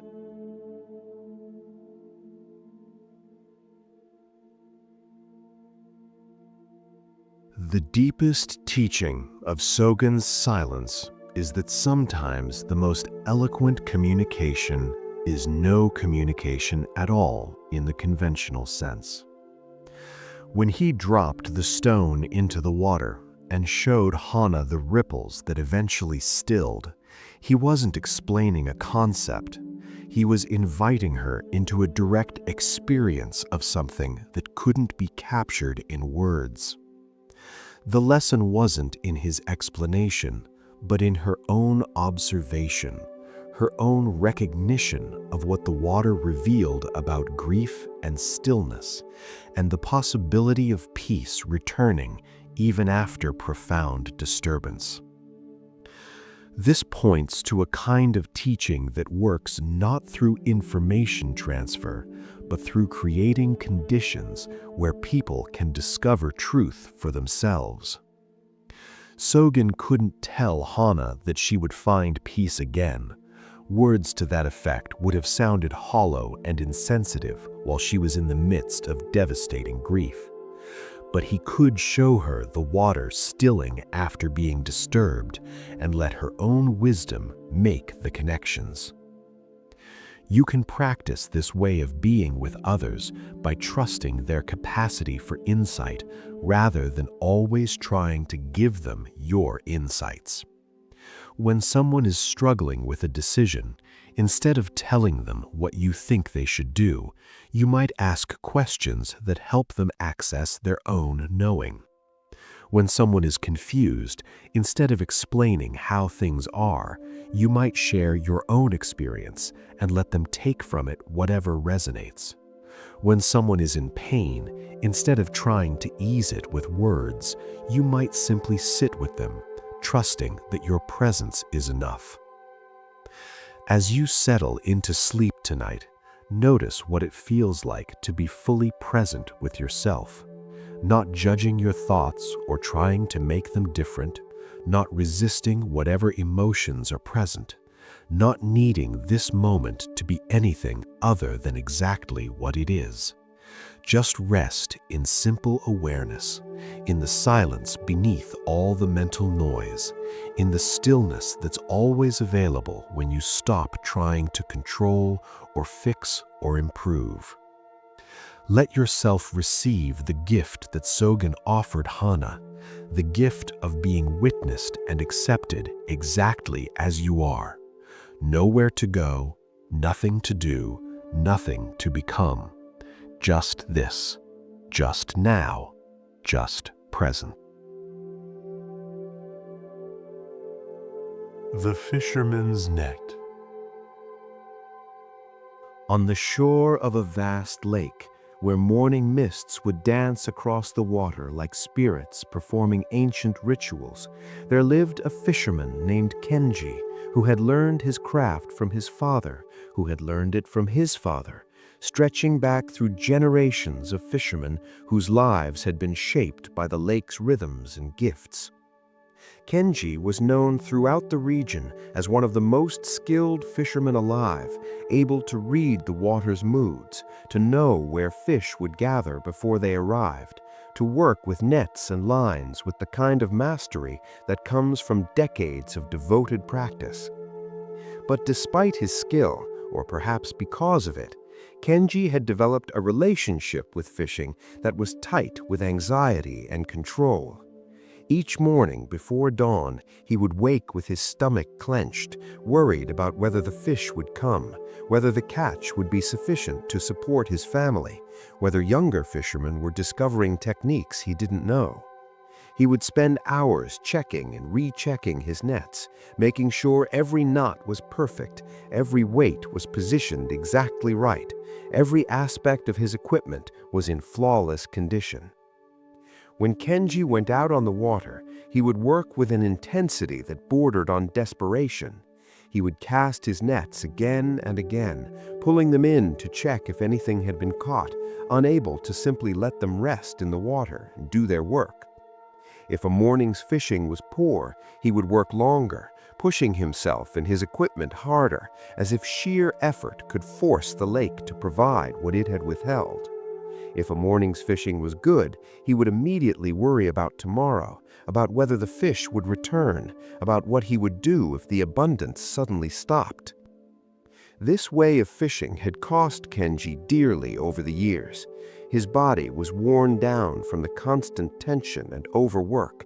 His relationships with his wife and children were strained because he was always worried about the catch, always mentally at the lake, even when physically at home. His joy in the work, which had once been his greatest treasure, had been consumed by anxiety and the relentless pressure he put on himself to control outcomes that were ultimately beyond his control. One spring morning, as Kenji was preparing his boat before dawn, an old monk appeared on the shore, seemingly out of nowhere. The monk was traveling through the region and had stopped to watch the sunrise over the lake. He saw Kenji working frantically, checking his nets for the third time, muttering worries to himself, and he recognized the signs of someone who had forgotten how to work with flow and instead replaced it with force. The monk approached Kenji and asked if he might accompany him on the morning's fishing, saying he had never been out on the lake and would be grateful to see the fisherman's work. Kenji was irritated by the interruption to his routine, but something in the monk's peaceful presence made him unable to refuse. He agreed curtly that the monk could come along, but warned him not to disturb the serious business of fishing with unnecessary chatter.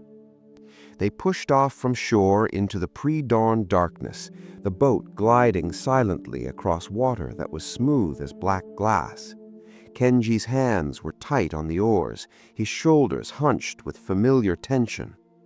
When they reached what he considered a good spot, he began preparing his net with movements that were precise but joyless, mechanical repetitions performed thousands of times before. The monk watched in silence as Kenji cast the net, then immediately began worrying whether it had been thrown correctly, whether the weights would settle right, whether fish were even in this part of the lake this morning. After barely a minute, Kenji began pulling the net back in, unable to simply let it do its work. The monk spoke for the first time since they'd left shore, his voice gentle but clear in the morning stillness. He asked why Kenji wouldn't let the net simply rest in the water, why he felt compelled to check it so constantly. Kenji responded with irritation that this was how fishing was done, that success required constant vigilance, that the monk clearly knew nothing about the demands of making a living from the lake. The old monk was quiet for a moment, then asked if he might try casting the net himself, admitting he had no skill but would like to learn. Kenji was about to refuse, but something made him hand over the net, perhaps simple exhaustion, perhaps curiosity about what this peaceful stranger would do. The monk took the net in his hands and stood quietly for several long breaths, just holding it, feeling its weight, running the rope through his fingers. Then, with movements that were far from technically perfect but carried a quality of complete presence, he cast the net into the water. It unfurled in the air, not as elegantly as when Kenji threw it, but adequately. The weighted edges sank beneath the surface, and the net disappeared into the dark water. Then the monk did something that shocked Kenji. He sat down in the boat, folded his hands in his lap, and simply waited. He wasn't checking the net, wasn't worrying about whether it was in the right position, wasn't mentally rehearsing the pulling in.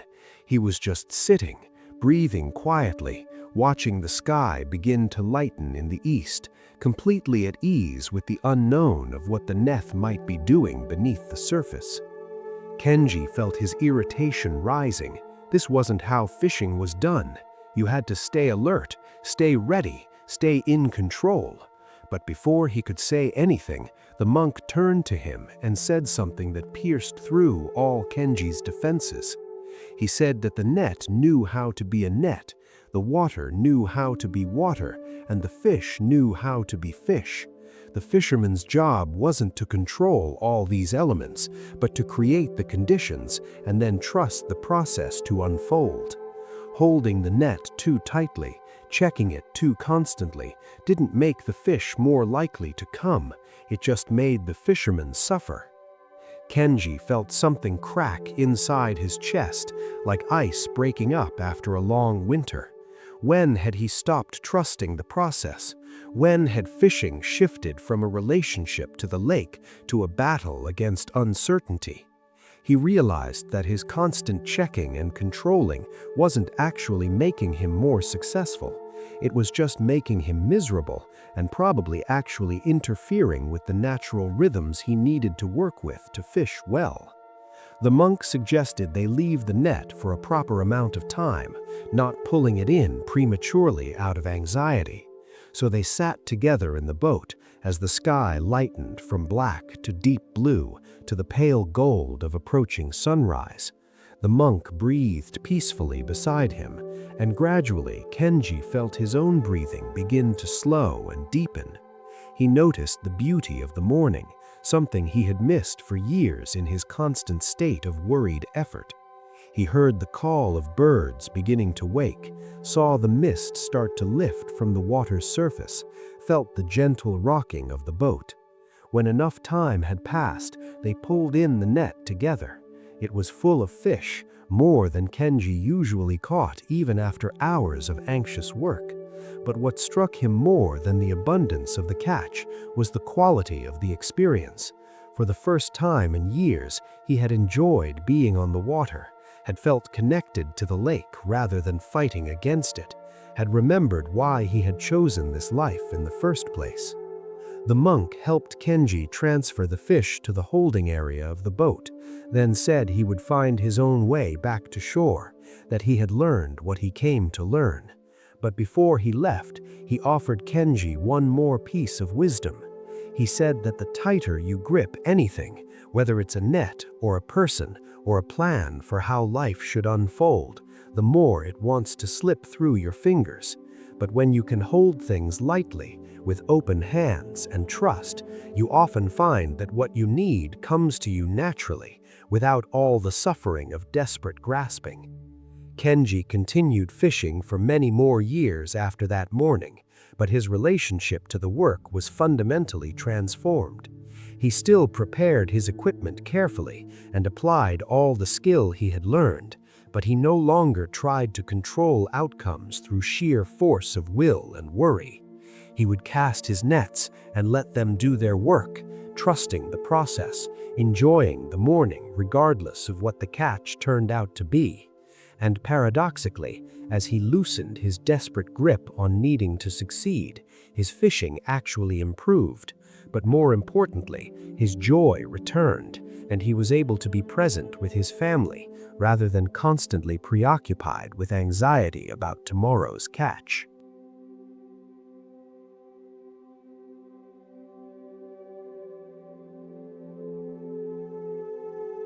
The story of Kenji and the monk teaches something that runs counter to everything our achievement-oriented culture tells us about success. We're taught that accomplishment requires relentless effort, constant vigilance, tight control over all variables. We're told that if we're not worried and working hard, we're being irresponsible or lazy. The idea that we might actually be more effective by loosening our grip, by trusting processes we can't fully control, seems not just wrong, but dangerous. Yet there's profound wisdom in what the monk showed Kenji that morning on the lake. The fisherman's job isn't to make fish appear in his net through force of will. His job is to create favorable conditions, cast the net skillfully, and then allow the natural processes of the lake and the fish to do what they do. His constant checking and controlling didn't improve the catch, it just added layers of suffering to the work and probably actually interfered with his effectiveness by preventing him from reading the lake's subtle signals and responding with flexibility. This same principle applies to virtually every aspect of our lives. Think about the areas where you're gripping most tightly, where you're trying hardest to control outcomes. Maybe it's your career, where you're constantly anxious about performance and advancement, checking and rechecking your work, unable to trust that you've prepared adequately. Maybe it's your relationships, where you're trying to manage how others think and feel about you, constantly adjusting your behavior to try to make people respond the way you want them to. Maybe it's your children, where you're attempting to control every variable to ensure they turn out right, unable to trust their own unfolding.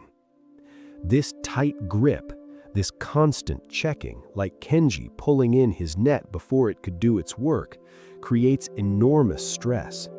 It keeps you in a perpetual state of anxiety about whether you're doing enough, whether things are going the way they should, whether you're losing control of outcomes you've convinced yourself you can manage. And paradoxically, this anxiety and tight control often interfere with the natural processes that would actually help things unfold well if you could just trust them. The practice of loosening your grip doesn't mean becoming passive or ceasing to make effort. The monk didn't tell Kenji to stop fishing or to throw his net carelessly into the water without regard for skill or technique. The instruction was to do the work skillfully, create the right conditions, and then trust the process rather than trying to micromanage every detail through worry and constant intervention. In your own life, this might mean preparing thoroughly for a presentation, but then trusting yourself to deliver it, rather than obsessively rehearsing every word up until the moment you speak. It might mean creating healthy structures and boundaries for your children, but then allowing them space to make their own choices and learn from natural consequences, rather than trying to protect them from every difficulty. It might mean doing good work at your job, but not checking your email constantly after hours, trusting that you've done what you can and that the world won't collapse if you're not constantly available. This practice of trusting and letting go is intimately connected to the Buddhist concept of non-attachment. Non-attachment doesn't mean not caring about outcomes or refusing to work toward what matters to you. It means holding your goals and desires lightly enough that you can be flexible when reality doesn't conform to your plans, that you can find peace even when outcomes aren't what you hoped for. Kenji was deeply attached to having a good catch each morning, which made sense since his livelihood depended on it.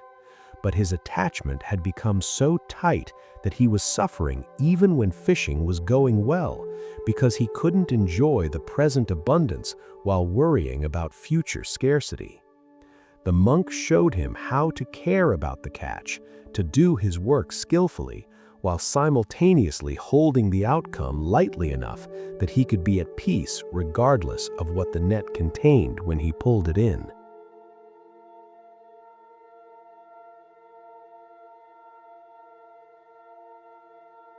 You can practice this quality of non-attachment in small ways throughout your day.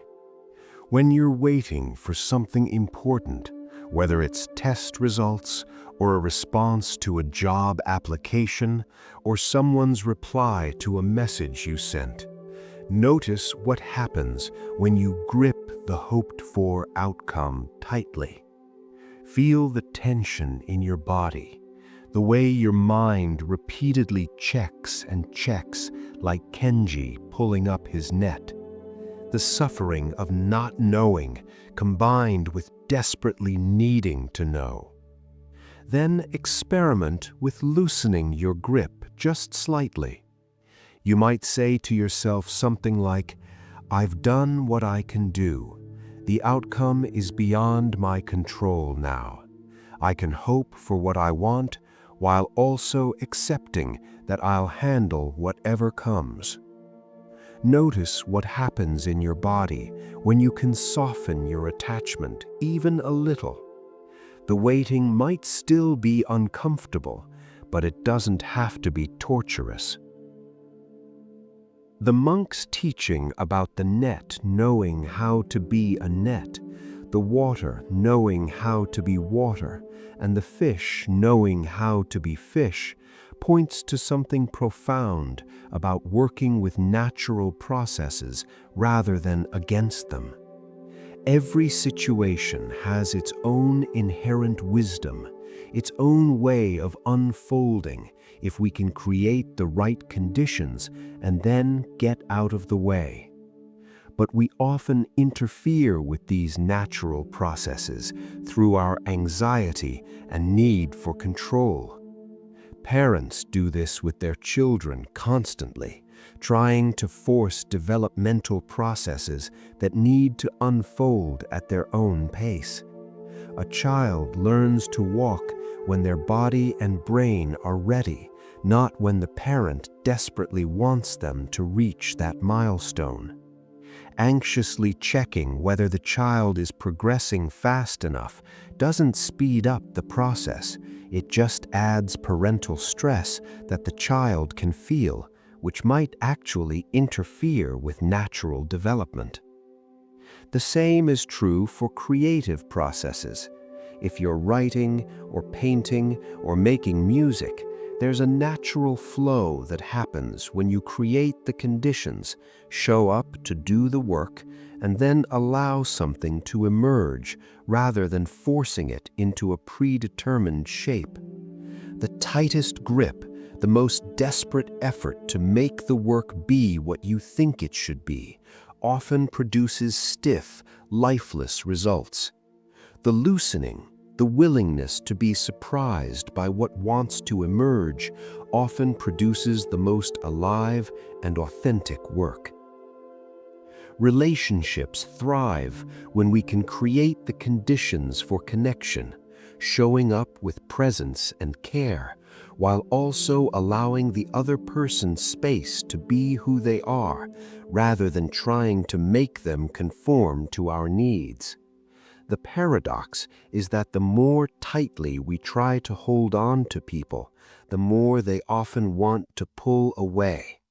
But when we can love them with open hands, appreciating who they are without grasping at them or trying to make them different, intimacy naturally deepens.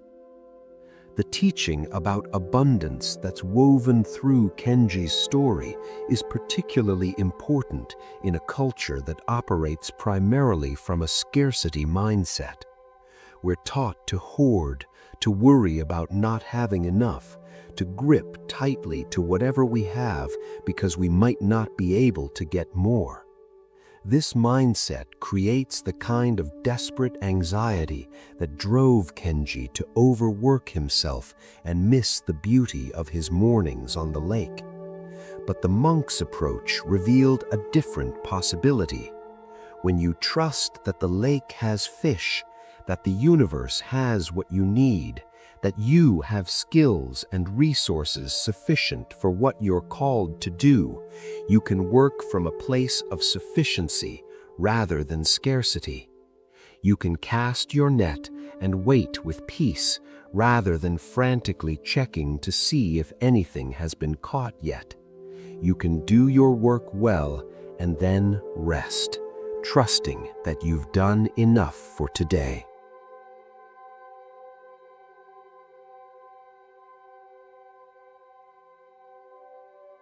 This doesn't mean being naive about real scarcity or pretending that everyone has equal access to resources. It means recognizing where your anxiety about scarcity is creating suffering beyond what the actual situation requires. Kenji had always managed to catch enough fish to support his family, yet he lived in constant fear that tomorrow the lake would fail him.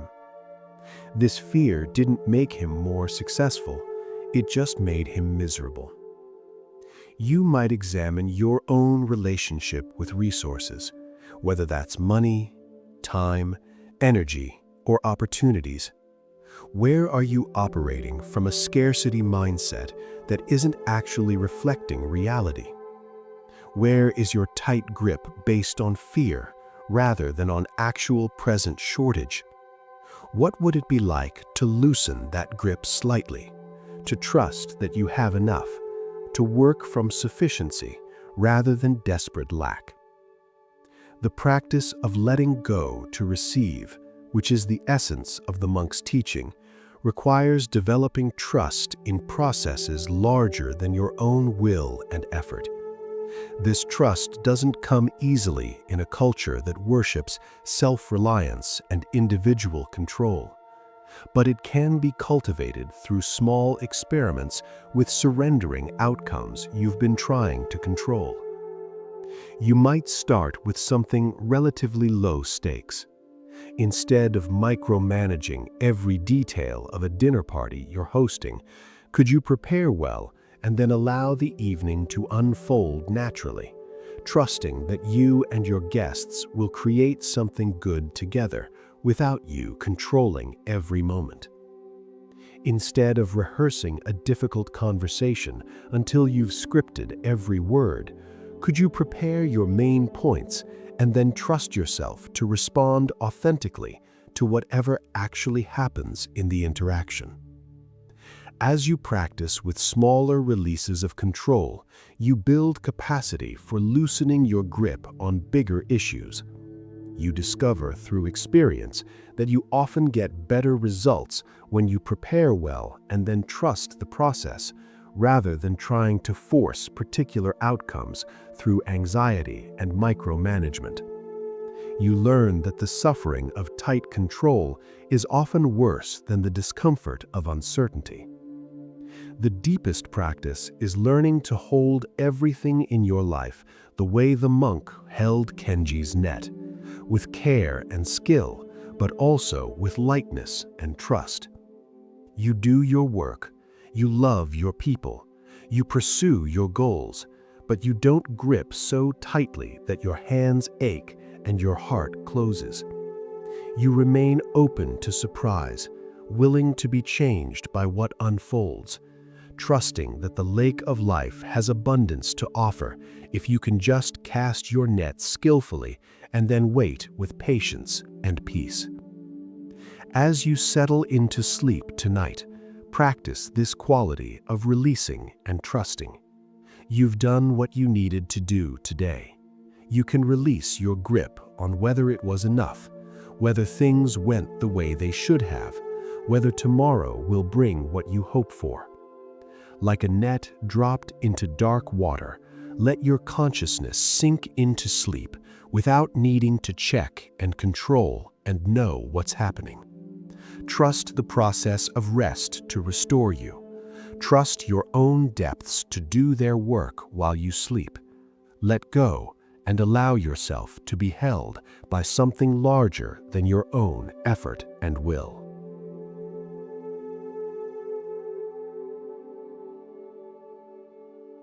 The mountain that bowed. In the northern regions, where mountains rise like ancient giants keeping watch over the land, there was a peak known throughout the country as the Proud Mountain. It stood taller than any other summit in the range, its sheer cliffs rising so steeply that no ordinary traveler could hope to climb them. Snow crowned its heights year-round, and when the sun struck the peak at dawn, it would glow like molten gold against the dark blue sky. The Proud Mountain had stood unchanging for millennia, unmoved by wind or storm, or the slow passage of seasons. At the base of this mighty peak lived a small community of farmers who worked the valley floor, coaxing crops from the rich soil that had washed down from the mountain slopes over countless years. Among these farmers was a young man named Taro, who had been born with a physical condition that left one of his legs shorter than the other, causing him to walk with a pronounced limp. In a community where physical strength and endurance were essential for survival, Taro's disability was a source of constant shame for him. From childhood, Taro had watched the other boys run races and climb trees with ease, while he struggled to keep up. He had heard the whispers behind his back about how he would never make a good farmer, would never be strong enough to do a full day's work in the fields. These whispers had worked their way deep into his heart, creating a core of shame that colored everything he thought about himself. To compensate for what he saw as his fundamental inadequacy, Taro developed a fierce pride. He would work twice as hard as anyone else in the fields, pushing his body until it screamed with pain, determined to prove he was just as good as the able-bodied farmers.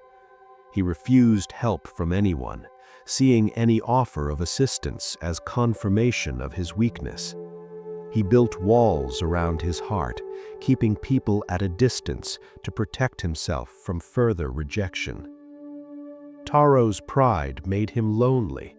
People learned not to offer him help, not to suggest easier ways of doing tasks, not to acknowledge his struggle in any way because he would respond with anger and harsh rejection.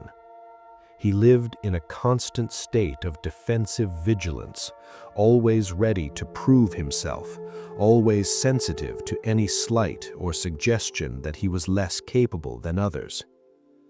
One autumn, when Taro was in his early 20s, a tremendous storm gathered over the mountains.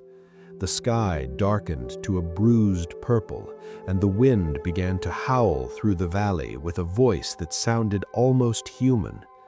The elders in the village, who had seen many storms in their long lives, said this one was different, more powerful than any in recent memory. They advised everyone to secure their homes and fields as best they could, and then seek shelter. As the storm intensified, Taro watched from the doorway of his small house as the wind tore through the valley. He saw sturdy trees bending nearly double under the force of the gale, saw roofs being torn from buildings, saw the crops he and others had worked so hard to grow being flattened. And then his eyes were drawn upward to the proud mountain. Even in the fury of the storm, the mountain stood unchanging, its cliffs unmoved by the wind that was wreaking havoc below. Taro felt a surge of bitter recognition. The mountain was like him, proud and unyielding, strong in its refusal to bend to any force.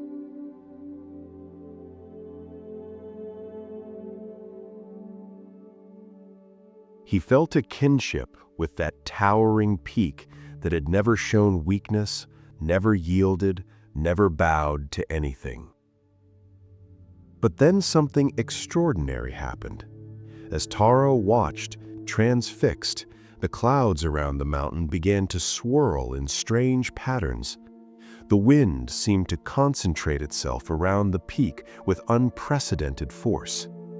And in a sight that defied everything Taro thought he knew about the world, the proud mountain began to bow. It wasn't dramatic or sudden. The movement was almost imperceptible at first, just a slight leaning, as if the mountain were a person bending forward in the wind.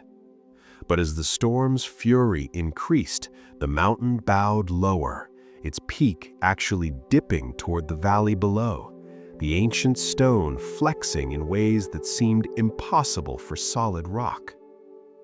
Taro stared in disbelief.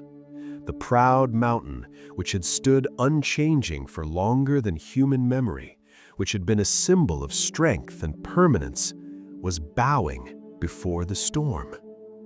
Yet even as it bowed, the mountain didn't break. Its cliffs didn't crumble. Its foundations didn't shatter. It bent deeply and humbly, and in bending, it survived what would have shattered anything that tried to stand rigid against such force. When the storm finally passed and the mountain slowly straightened back to its normal height, Taro sank to his knees, tears streaming down his face. In that moment, watching the proud mountain bow and then rise again, he understood something that shattered the defensive pride he had built his life around. True strength wasn't about never yielding, never showing weakness, never allowing yourself to be moved by forces greater than yourself. True strength was in the mountain's flexibility, its willingness to bend deeply when met with overwhelming power, its trust that bending would not destroy it. The mountain's humility, its willingness to yield to what it could not resist, was what had allowed it to survive when rigid pride would have meant destruction. Taro thought about his own life, his fierce refusal to accept help, his determination to prove his strength by never showing weakness, his defensive anger that kept everyone at a distance.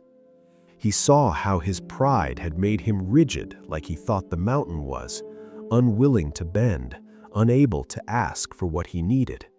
And he saw that this rigidity hadn't made him strong, it had made him brittle, isolated, constantly on the edge of breaking under the weight of trying to prove himself.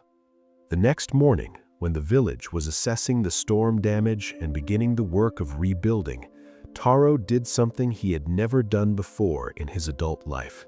He asked for help. He approached his neighbor and admitted that his damaged roof was beyond his ability to repair alone, and he would be grateful for assistance. The neighbor, surprised by this unprecedented vulnerability from the proud young man, immediately agreed to help. As they worked together, others joined them, and soon Taro found himself surrounded by community members who were happy to offer their skills and strength. He discovered that accepting help didn't make him weak or less worthy. It made him part of something larger than himself, connected rather than isolated. In the months that followed, Taro continued to practice what he came to think of as the mountain's teaching. He learned to bow, to yield, to ask for assistance when he needed it. He discovered that his disability didn't have to be a source of shame, but could actually be a teacher, showing him the value of interdependence, the strength in admitting limitation, the courage required to be truly humble. His relationships deepened as he allowed people to see his struggles and his needs. His work became less exhausting as he learned to accept the natural rhythms of his body, rather than constantly pushing past his limits to prove something. His heart, which had been clenched tight with defensive pride, began to soften and open. Years later, when people would ask Taro about the change they had witnessed in him, about how he had gone from being the most prideful person in the village to one of the most humble and beloved, he would tell them about the night he watched the proud mountain bow. He would explain that true strength doesn't come from never yielding, but from knowing when to stand firm and when to bend. Like the mountain that had survived for millennia, not through rigidity, but through the wisdom to bow when bowing was required. He had learned that humility wasn't weakness. It was the deepest form of strength.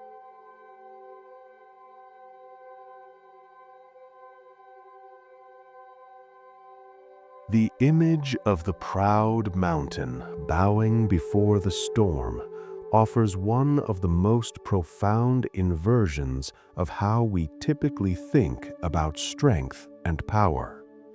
In our culture, we glorify those who never give in, who stand firm no matter what, who refuse to show vulnerability or need.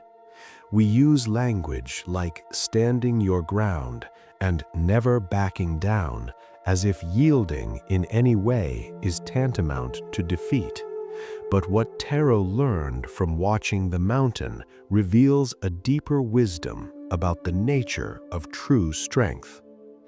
Think about the areas of your own life where you're standing rigid, refusing to bend, determined not to yield. Maybe it's in an ongoing conflict where you've taken a position and you're committed to defending it regardless of new information or changing circumstances. Maybe it's in your self-concept where you've decided you're a certain kind of person and you resist any experience that doesn't fit that definition. Maybe it's in your expectations about how your life should unfold, where you're fighting against reality because it doesn't match the plan you've created. This rigidity, this refusal to bow, often masquerades as strength. We tell ourselves we're being principled, steadfast, strong in our convictions. But as Tarot discovered, rigidity is actually a form of fragility. Things that can't bend eventually break when met with forces greater than their capacity to resist. The tree that won't bend in the wind gets uprooted, while the willow that bows to the ground survives the storm intact. The practice of humility that Tarot learned isn't about groveling or thinking less of yourself. True humility is about seeing yourself and your circumstances clearly, without the distortion of either self-aggrandizement or self-deprecation. It's about recognizing your genuine strengths while also acknowledging your limitations and needs. It's about understanding that you're not the center of the universe, that there are forces and perspectives larger than your individual will and understanding. Tarot's fierce pride came from a place of deep shame about his disability. He thought that admitting any weakness would confirm that he was fundamentally inadequate, so he built a defensive fortress of pride to protect himself from that devastating recognition. But the fortress that was supposed to protect him actually imprisoned him, isolating him from the very connections that could have brought him support and belonging. Many of us do something similar. We experience something we're ashamed of, some way we feel we don't measure up to what we should be, and we build walls of pride or perfectionism or constant achievement to try to prove we're worthy despite our imagined inadequacy. We work ourselves to exhaustion trying to demonstrate our value. We refuse help because accepting it would mean admitting we need something. We keep people at a distance to prevent them from seeing the parts of ourselves we're ashamed of. But these protective strategies, like Tarot's pride, often create more suffering than the original shame did. The effort of constantly proving yourself is exhausting. The isolation of refusing connection to avoid vulnerability is lonely. The rigidity of never admitting error or limitation makes learning and growth nearly impossible. We become like mountains that have forgotten how to bow, standing rigid against forces we can't actually resist, heading toward an inevitable breaking point. The practice of learning to bow, to yield, to be humble in the face of what's greater than yourself begins with recognizing where your rigidity is causing suffering. Pay attention to the areas where you're constantly defending yourself, where you're unwilling to admit error or change your mind, where you're fighting against reality rather than working with it. These are often the places where some old shame or fear is driving your behavior, where you're standing rigid to protect something that doesn't actually need the kind of defense you're offering. When you notice these rigid places, you can begin to experiment with gentle softening. What would it be like to admit you were wrong about something instead of defending your position to the death? What would happen if you asked for help instead of insisting you can handle everything alone? How might your relationships change if you allowed people to see your struggles and vulnerabilities instead of presenting a perfect facade? These experiments with softening and yielding often reveal something surprising. The catastrophe you feared, the crushing sense of worthlessness you thought would come from admitting weakness or need, typically doesn't happen. Instead, you often find that people respond with increased warmth and connection. Your vulnerability invites their vulnerability.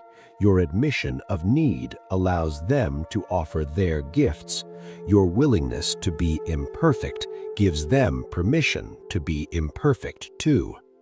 The mountain's ability to bow without breaking reveals something important about the relationship between flexibility and strength. True strength isn't rigid, it's resilient.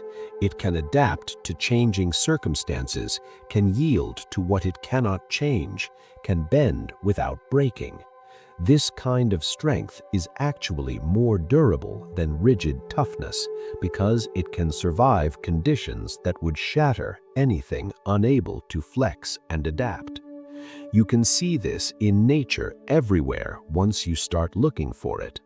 The grass that bends flat under the wind springs back up when the wind passes, while the rigid tree branch snaps. The river that can change its course around obstacles eventually carves through rock, while the thing that can only push straight ahead exhausts itself. The bamboo that bows in the storm returns to standing when the weather clears, while rigid trees are broken.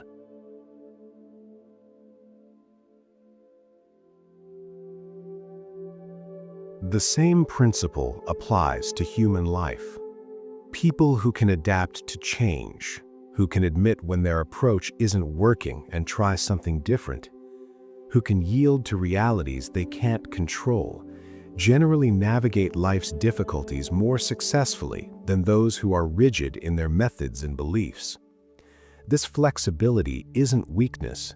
It's sophisticated strength that recognizes the need to work with circumstances rather than only against them.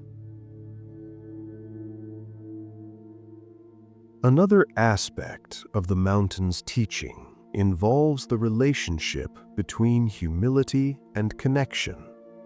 Taro's pride kept him isolated, convinced he had to prove himself alone, unable to participate in the web of mutual support that held the community together. When he learned to bow, to ask for help, to acknowledge his needs, he discovered that admitting limitation actually opened the door to deeper belonging. This points to something profound about human interdependence. We're not meant to be completely self-sufficient, never needing anything from anyone. We are designed to live in communities of mutual support, where your strengths complement my weaknesses and my capacities fill in your gaps.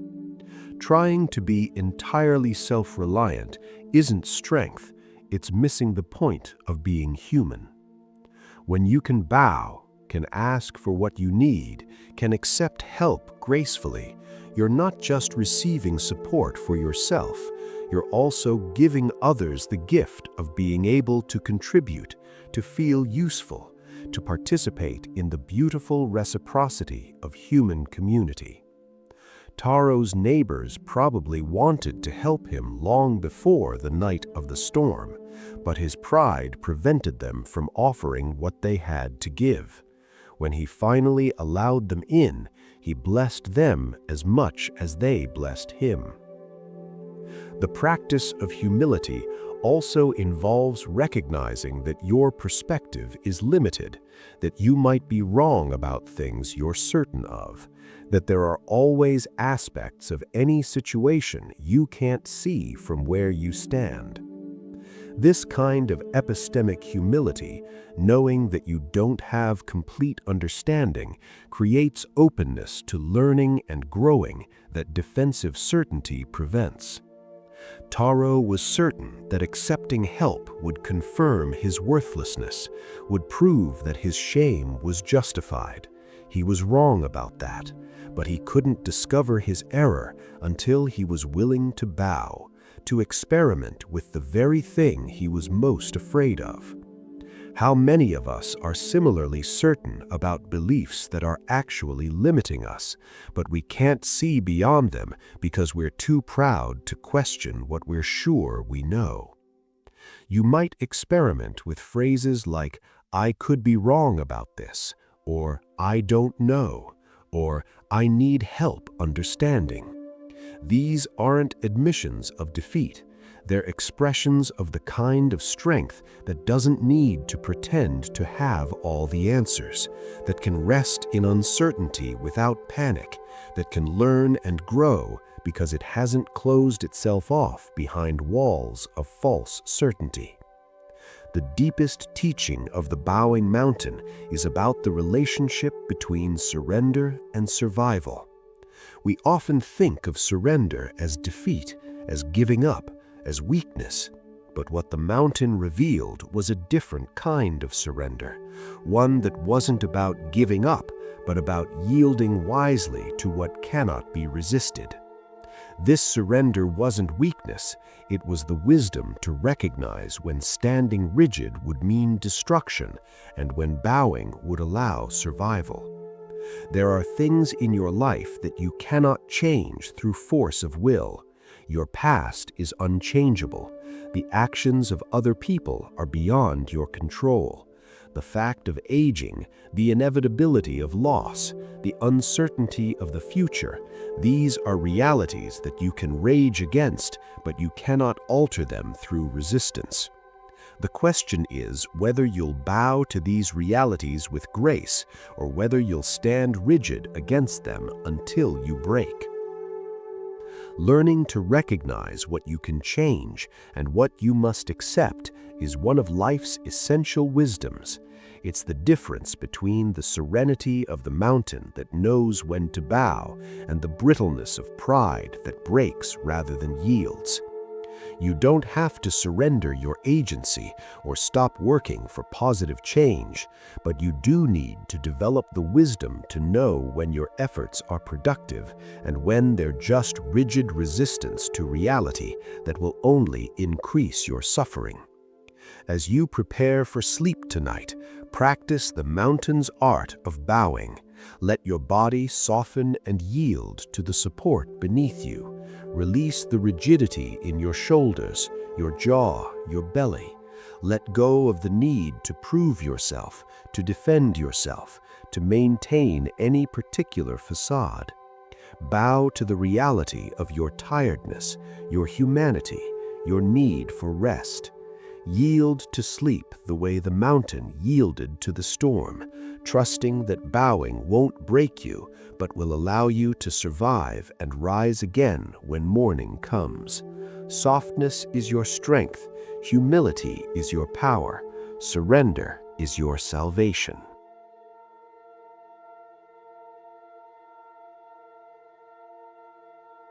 The Garden of Forgiveness. In a bustling market town where traders came from distant regions to buy and sell their goods, there lived a merchant named Hiroshi who had built his business through decades of honest work and careful trading. He was known for fair dealing, for keeping his word, for treating even the poorest customer with the same respect he showed to wealthy patrons. His shop, which sold fine fabrics and textiles, was a testament to his success and integrity, filled with beautiful materials from across the land. Hiroshi had a younger brother named Akio who had always struggled in contrast to his successful sibling. Where Hiroshi was disciplined and prudent, Akio was impulsive and prone to poor decisions. Where Hiroshi saved his profits and invested them wisely, Akio spent whatever he earned on gambling and drink. The brothers had a complicated relationship, with Hiroshi often finding himself pulled into helping Akio out of various troubles that his reckless behavior created. One year, Akio came to Hiroshi with a proposal. He had finally learned from his mistakes, he said, and wanted to start fresh with a business venture. He had found an opportunity to purchase a large quantity of silk at an exceptional price, but he needed money to complete the transaction. If Hiroshi would loan him the funds, he would repay double the amount within 6 months when he sold the silk for profit. Despite his reservations, Hiroshi was moved by what seemed to be genuine change in his brother. He loaned Akio a substantial sum, essentially all the liquid capital he had available. But Akio had not changed at all. There was no silk, no business venture. He had fabricated the entire story to get money from his brother, money that he immediately lost through gambling. When Hiroshi discovered the deception 6 months later and the promised repayment never came, he felt a betrayal so deep it seemed to physically wound him. This wasn't just about money, though the financial loss was significant. It was about the violation of trust between brothers, the cruelty of being deliberately deceived by someone he had tried again and again to help. Hiroshi's feelings towards Akio transformed into a cold, hard anger that sat in his chest like a stone. He refused to see his brother, refused to respond to messages Akio sent begging for forgiveness, cut him completely out of his life. The other merchants in town supported Hiroshi's anger, saying he had every right to refuse contact with someone who had stolen from him so shamefully. The betrayal was unforgivable, they agreed. Akio deserved whatever suffering his actions brought him. But the stone of anger in Hiroshi's chest didn't just hurt Akio. It poisoned Hiroshi's own life in ways he hadn't anticipated.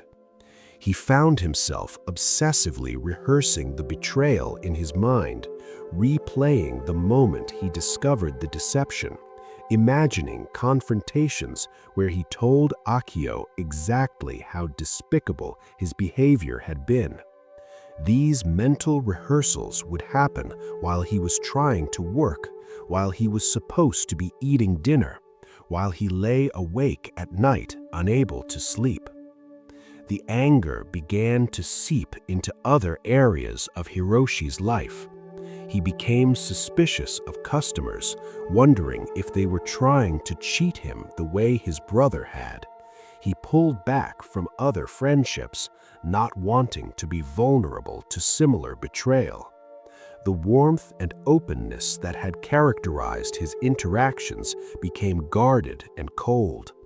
People noticed the change in him, and some began taking their business elsewhere, preferring to trade with merchants who hadn't become so bitter and distrustful. 3 years passed this way, with Hiroshi carrying the stone of unforgiveness in his heart, letting it poison his peace and his relationships. Then, one day, an old monk who was traveling through the region stopped at Hiroshi's shop. The monk had no money to purchase fabric, but he asked if he might rest on the bench outside the shop for a while, as his feet were weary from walking. Hiroshi, despite his growing bitterness, had retained enough of his original kindness to agree. He even brought the monk a cup of tea. As the old man sipped his tea, he noticed the tension in Hiroshi's face, the way his jaw was clenched even in this moment of apparent rest. He asked gently if the merchant was carrying some heavy burden, because he seemed like a man weighed down by more than the normal cares of business. Something in the monk's peaceful presence created a crack in the wall Hiroshi had built around his pain. Before he knew what he was doing, he was telling the whole story of Akio's betrayal, the money lost, the trust violated, the ongoing anger that he couldn't seem to release no matter how much time passed. The anger poured out of him like water from a broken dam, and when he finished, he felt momentarily lighter just from having spoken about it. The monk listened to all of this with complete attention, nodding occasionally, never interrupting. When Hiroshi fell silent, the monk asked a question that seemed to come from nowhere. "Tell me, merchant, in whose prison do you live?" Hiroshi was confused by the question and said he didn't understand. He wasn't in any prison. He owned his own shop, had his own home, was a free man.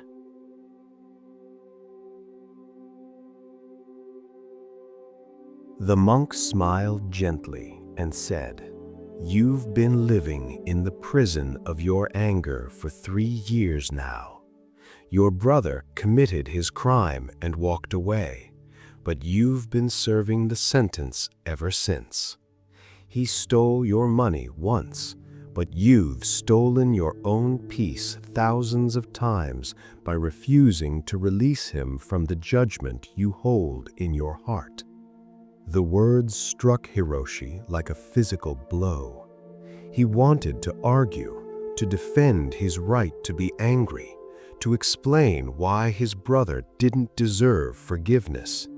But as he sat with the monk's words, he began to recognize their truth. Akio had indeed caused him harm, had stolen from him and lied to him. But Akio had moved on with his life, while Hiroshi had been trapped in that moment of betrayal for 3 years, reliving it again and again, letting it color everything he experienced. The monk then told Hiroshi a story about a garden he had once tended at a monastery. In this garden, a tree had died from disease, but the monk had left the dead tree standing. Every day he would look at it and feel sadness about its death, anger about the disease that had killed it. The dead tree became a fixture in the garden, a constant reminder of loss and unfairness. One day, a visiting teacher came to the monastery and asked the monk why he kept the dead tree in his garden. The monk explained about the disease, about how beautiful the tree had been before it died. The visiting teacher listened and then asked, "How long will you let this dead thing occupy precious space in your garden?" That question had shocked the monk into recognition. The dead tree wasn't harming anyone by standing there, but the space it occupied could have held something living and beautiful if he would only clear it away. The monk told Hiroshi that his anger was like that dead tree. It was occupying precious space in his heart, space that could be filled with peace and joy and trust if he would only clear it away. Forgiveness wasn't about saying what Akio did was acceptable or about reconciling with someone untrustworthy. It was about removing the dead thing from his own garden so new life could grow.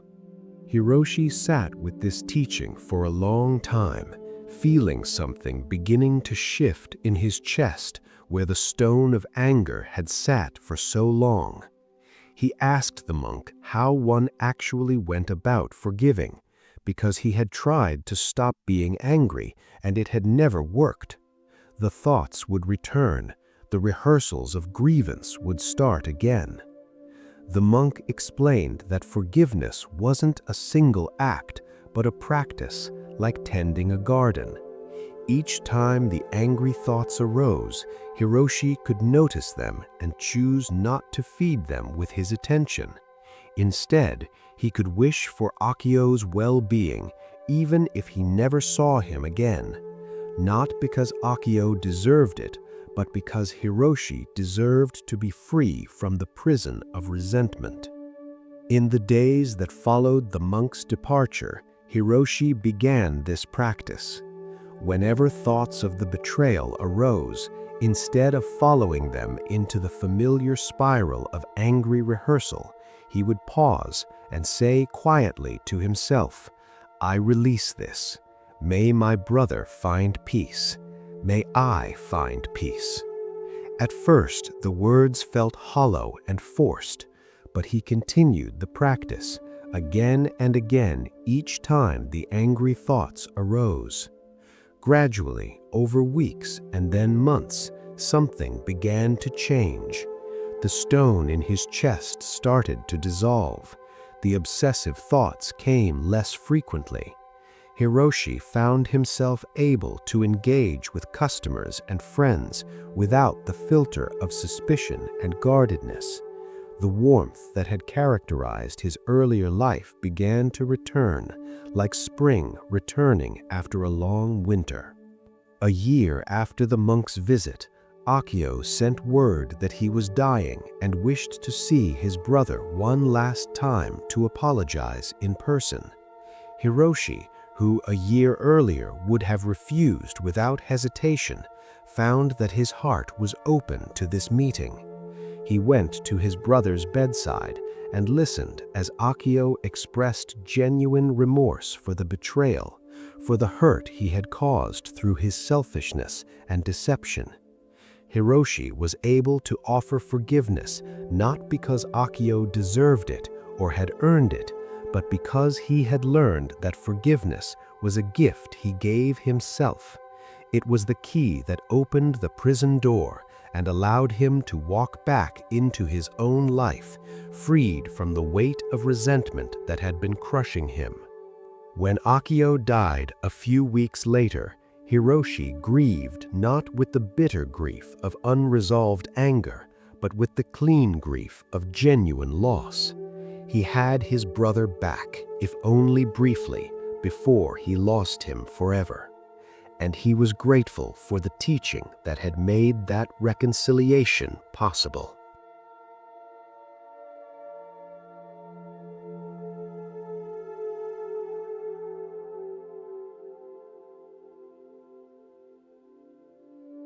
The prison that Hiroshi built for himself through his refusal to forgive is one that millions of people inhabit without fully realizing what they're doing to themselves. We carry resentments like cherished possessions, nursing our grievances, rehearsing our injuries, believing that our anger somehow punishes the people who wronged us. But as the Buddha taught thousands of years ago, holding on to anger is like grasping a hot coal with the intent of throwing it at someone else. You're the one who gets burned. Think about the resentments you're carrying right now. Maybe there's someone who betrayed your trust, who hurt you deliberately or through carelessness, who failed to be what you needed them to be. When you think about this person and what they did, what happens in your body? Do you feel tension? Does your stomach clench? Does your heart rate increase? Does your jaw tighten? These physical responses are your body reacting as if the original injury is happening again right now, even though the actual event might be years in the past. This is what the monk was pointing to when he asked Hiroshi who was really living in a prison. Akio had committed his crime and moved on. He wasn't spending his days tormented by what he had done. But Hiroshi was trapped in that moment of betrayal, reliving it constantly, letting it steal his peace and poison his relationships. The original harm was real and significant, but the ongoing harm that Hiroshi did to himself through his inability to forgive was far greater and more persistent. Understanding this doesn't make forgiveness easy. In fact, one of the biggest obstacles to forgiveness is the misunderstanding of what forgiveness actually means. Many people resist forgiving because they believe it means saying that what happened was okay, that the person who harmed them deserves to be let off the hook, that they have to reconcile with someone who might harm them again. But none of these things are what genuine forgiveness requires. Forgiveness is a gift you give yourself, not a favor you do to the person who wronged you. It's the decision to release the hot coal you've been clutching, to stop drinking the poison of resentment and expecting the other person to die from it. It's acknowledging that what happened was real and wrong, but choosing not to let it continue to define your present experience. It's the recognition that carrying anger towards someone who harmed you means you're still letting them control your emotional state, still giving them power over your peace. The monk's image of the dead tree in the garden offers a perfect metaphor for understanding how resentment functions in our hearts. The dead tree wasn't actively doing anything harmful just by standing there, but the space it occupied could have held something living and beautiful. Similarly, the resentment in your heart isn't just neutral, empty space. It's taking up room that could be filled with peace, joy, trust, openness to new relationships and experiences. When you refuse to forgive, you're saying, in effect, that this injury is so important that you're willing to sacrifice your own well-being to keep it alive. You're choosing to keep the dead tree standing because cutting it down would mean somehow letting go of your right to be angry, your proof that you were wronged, your justification for guarding your heart. But this choice has a cost that compounds over time. Hiroshi discovered that his resentment toward his brother seeped into every other relationship. The wall he built to keep Akio out also kept other people at a distance. The suspicion he developed to protect himself from future betrayal made genuine connection nearly impossible. This is how unforgiveness works. It doesn't stay neatly contained in one compartment of your life. It spreads like a stain, coloring everything it touches. You might notice this in your own experience. When you're carrying resentment towards someone, does it affect only your feelings about that specific person? Or do you find yourself more cynical generally, more guarded in other relationships, quicker to assume the worst about people's motivations? The heart that's locked against one person tends to lock against everyone because you can't selectively protect yourself. You either open or close, trust or defend. The practice of forgiveness that the monk taught Hiroshi is profoundly simple but requires genuine commitment. Each time the thoughts of grievance arise, instead of following them into their familiar spiral, you interrupt the pattern. You acknowledge the thoughts without feeding them energy, and you actively cultivate goodwill toward the person who harmed you, not because they deserve it, but because you deserve to be free. This practice often feels artificial and forced at first. Saying, "May my brother find peace," when what Hiroshi really felt was, "I hope he suffers for what he did to me," probably felt deeply inauthentic initially. But the practice isn't about generating a feeling that you don't actually have. It's about creating a new groove for your thoughts to follow, a path that leads away from the prison rather than deeper into it. You can begin this practice with small resentments before working up to the larger betrayals. Think of someone who annoys you, who cut you off in traffic, or was rude in a checkout line. When thoughts of irritation arise, instead of rehearsing what you wish you had said or imagining confrontations, try saying, "May they be peaceful. May I be peaceful." Notice what happens.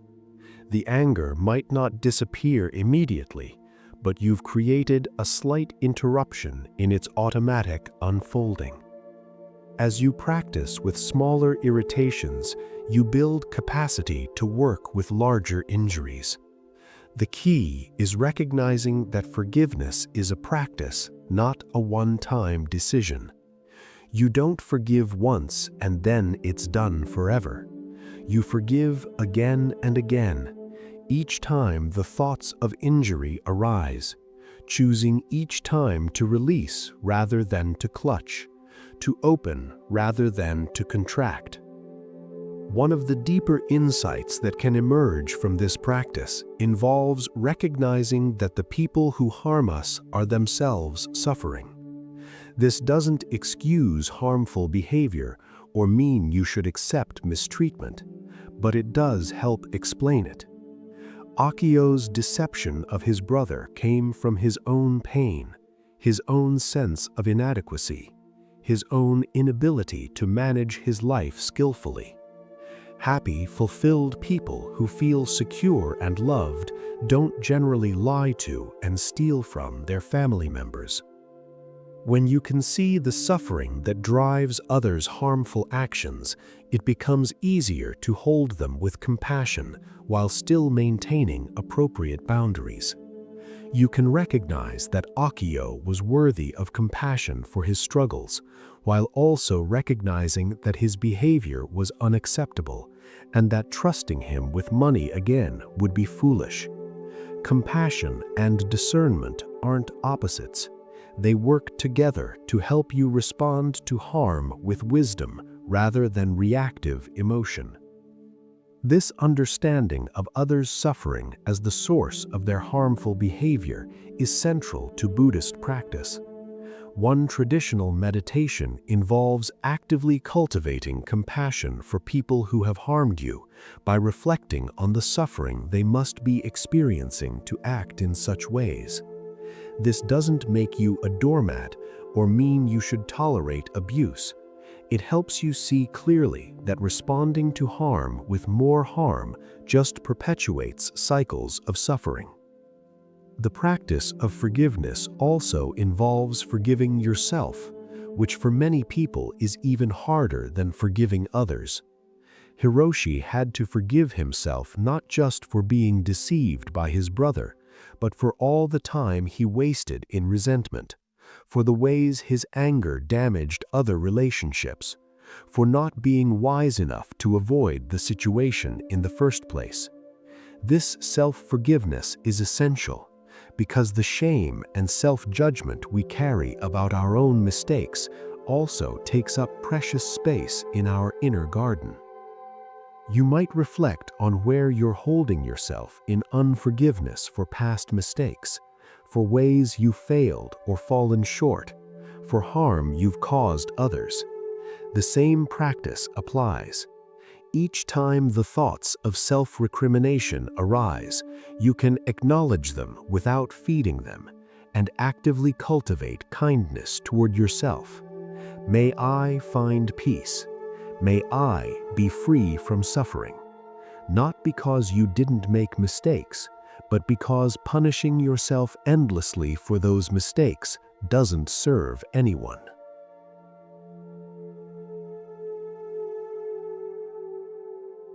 The transformation that Hiroshi experienced through his forgiveness practice demonstrates something profound about the relationship between inner and outer change. He didn't need Akio to change, to apologize, to make amends for the harm he had caused. He found freedom through changing his own relationship to the injury, through releasing the resentment he was carrying. And, paradoxically, it was only after he had done this inner work that outer reconciliation became possible.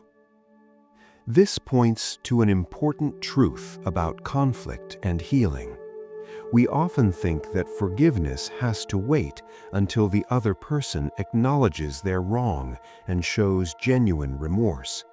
But this gives them all the power over your healing. If they never apologize, if they deny wrongdoing, if they're no longer in your life or have died, you remain stuck in resentment forever, waiting for something that may never come. True forgiveness doesn't depend on the other person's response. It's a unilateral release of the grievance you're holding, a decision to stop letting what they did control your present experience. This doesn't mean you have to reconcile with them or let them back into your life. Forgiveness and reconciliation are separate processes. You can forgive someone while also maintaining clear boundaries that protect you from further harm.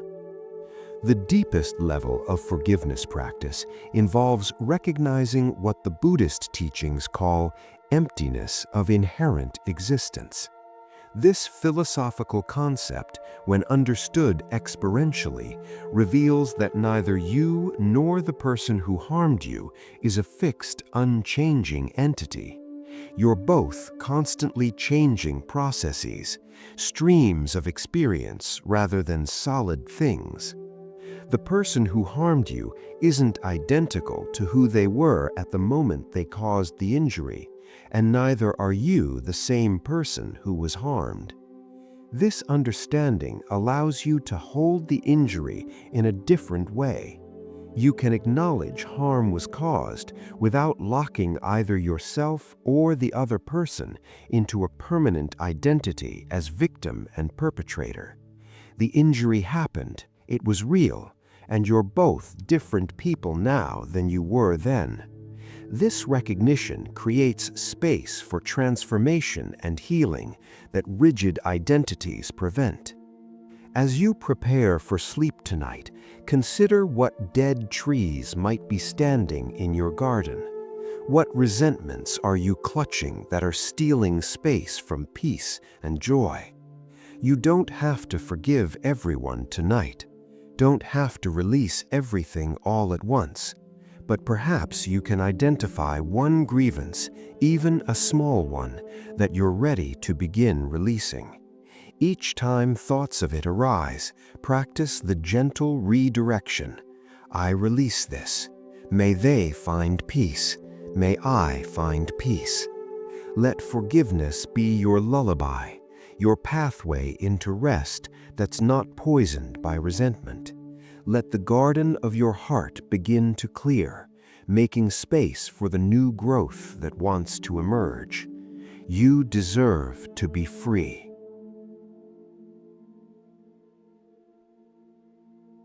The Lantern in Darkness. In a remote village where winters were long and dark, with night beginning in mid-afternoon and not releasing its grip until late morning, there lived an old woman named Yuki, whose name meant snow. She had lived through more than 70 winters in this place, had raised 6 children here, had buried a husband and 3 of those children, had seen hardships that would have broken a weaker spirit. But Yuki had something that sustained her through even the darkest times, though it took a young visitor to help her understand what that something was. The visitor was a monk named Daiki, who had become lost while traveling through the mountains and arrived at the village just as one of the worst storms in memory was beginning to gather. The village elder directed him to Yuki's house, saying she had a spare room and would welcome the company, as she lived alone now that her remaining children had moved to cities in search of opportunities. Daiki arrived at Yuki's door as the first snow began to fall, heavy flakes that seemed determined to bury the world in white silence. Yuki welcomed him warmly, settled him by the fire with hot tea, and began preparing a simple dinner for them to share. As Daiki warmed himself, he noticed something unusual about the house. Despite its simplicity, despite the obvious poverty of its furnishings, there was a quality of light and warmth that seemed to come from more than just the fire in the hearth. The storm lasted for 3 days, trapping them inside together. During this time, Daiki observed Yuki carefully, trying to understand the source of the peace and brightness that emanated from her. She had so little in material terms, had suffered losses that would justify bitterness and despair. Yet she moved through her simple tasks with a quality of contentment that seemed unshakable. She would hum while cooking, would smile to herself while mending clothes, would sit by the fire in the evening with an expression of such peace that Daiki found himself feeling peaceful just being in her presence. On the second night of the storm, as they sat together listening to the wind howl outside, Daiki asked Yuki directly about the source of her contentment. How could she be so peaceful when her life held so much hardship? How did she maintain such brightness when the world around her was so dark with loss and difficulty? Yuki was quiet for a long time, staring into the fire. Then she stood and walked to a small cabinet in the corner of the room. From it, she took a paper lantern, old and worn, its paper yellowed with age. She brought it to the table and lit the candle inside. The lantern glowed softly in the dimness of the room, its light warm and steady despite the storm raging outside. She told Daiki that this lantern had belonged to her mother, who had given it to her on her wedding day many decades ago. Her mother had told her that this lantern represented something important about how to live through difficulty. The lantern didn't create light by drawing it from outside itself. The light came from within, from the small candle at its center.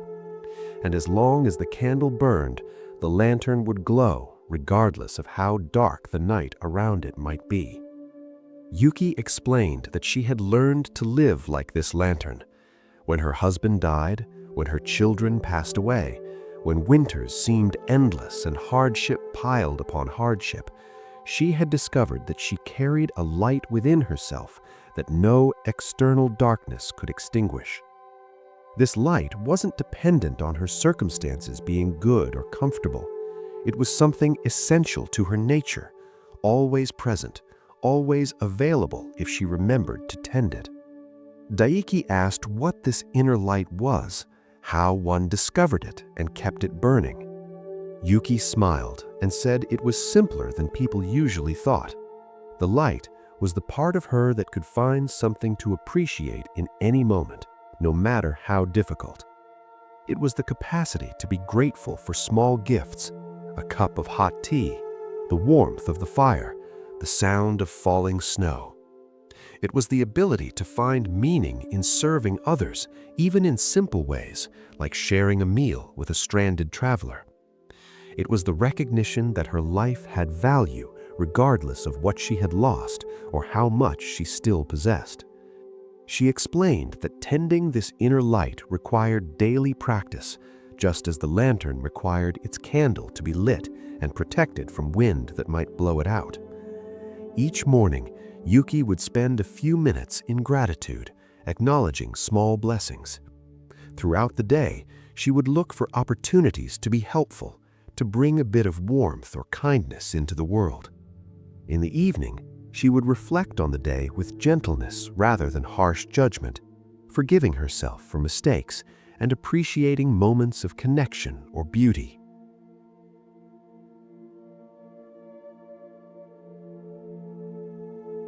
This practice wasn't complicated or mystical, Yuki said. It was simply the conscious choice to tend her inner light rather than letting it be overwhelmed by focusing only on what was dark and difficult. Yes, there was darkness. Yes, there was loss and hardship and pain. But there was also light, and she could choose which she would feed with her attention. Daiki felt something shift in his understanding as he listened to this elderly woman describe her practice. He had been studying Buddhist philosophy for years, had meditated extensively, had received teachings from renowned masters. But Yuki, with her simple wisdom and her old lantern, was teaching him something more profound than anything he had learned in monasteries. She was showing him that enlightenment wasn't something distant to be achieved through years of discipline. It was a quality of light that already existed within, waiting to be recognized and tended. On the third night of the storm, as the wind finally began to calm, Yuki told Daiki the story of the darkest time in her life, when her youngest son had died in an accident at age 7. In her grief, she had wanted to die herself, had felt that all light had gone from the world and would never return. She had stopped caring for herself, had stopped seeing any point in continuing. But one morning, in the depths of her despair, a small bird had landed on her windowsill. It was nothing special, just a common sparrow, but it had looked at her through the window with such bright, alert life in its eyes. And in that moment, watching that small bird existing so fully in the present moment, not weighed down by the past or worried about the future, she had felt something flicker inside her chest. Just a tiny spark, barely perceptible, but it was there. The light hadn't gone out completely after all. From that spark, she had slowly rebuilt her inner flame. Not all at once, not through some miraculous transformation, but through small daily choices to tend the light instead of feeding the darkness. She would notice one beautiful thing each day and let herself appreciate it fully. She would do one kind thing for someone else, even when she felt like she had nothing to give. She would sit with her grief without being destroyed by it, holding both the pain of loss and the light of continuing love. Yuki told Daiki that grief never completely left, that she still missed her son and her other children who had died, that some part of her would always carry that loss. But she had learned that she could hold grief and light simultaneously, that one didn't have to extinguish the other. The lantern could glow even while surrounded by darkness. In fact, its light was most precious and necessary precisely when darkness was deepest. When the storm finally passed and Daiki prepared to continue his journey, Yuki gave him a small gift. It was a miniature paper lantern, much simpler than her mother's heirloom, but crafted with care. She told him to keep it as a reminder that he carried his own light within, that no difficulty or darkness he encountered in his travels could extinguish that inner flame unless he failed to tend it. Daiki carried that lantern with him for the rest of his life, and whenever he faced hardship or felt overwhelmed by darkness, he would remember Yuki in her simple house, glowing with inner light despite all she had lost. He would remember that his true refuge wasn't in external circumstances being comfortable, but in the light within that no storm could touch if he remembered to keep it burning.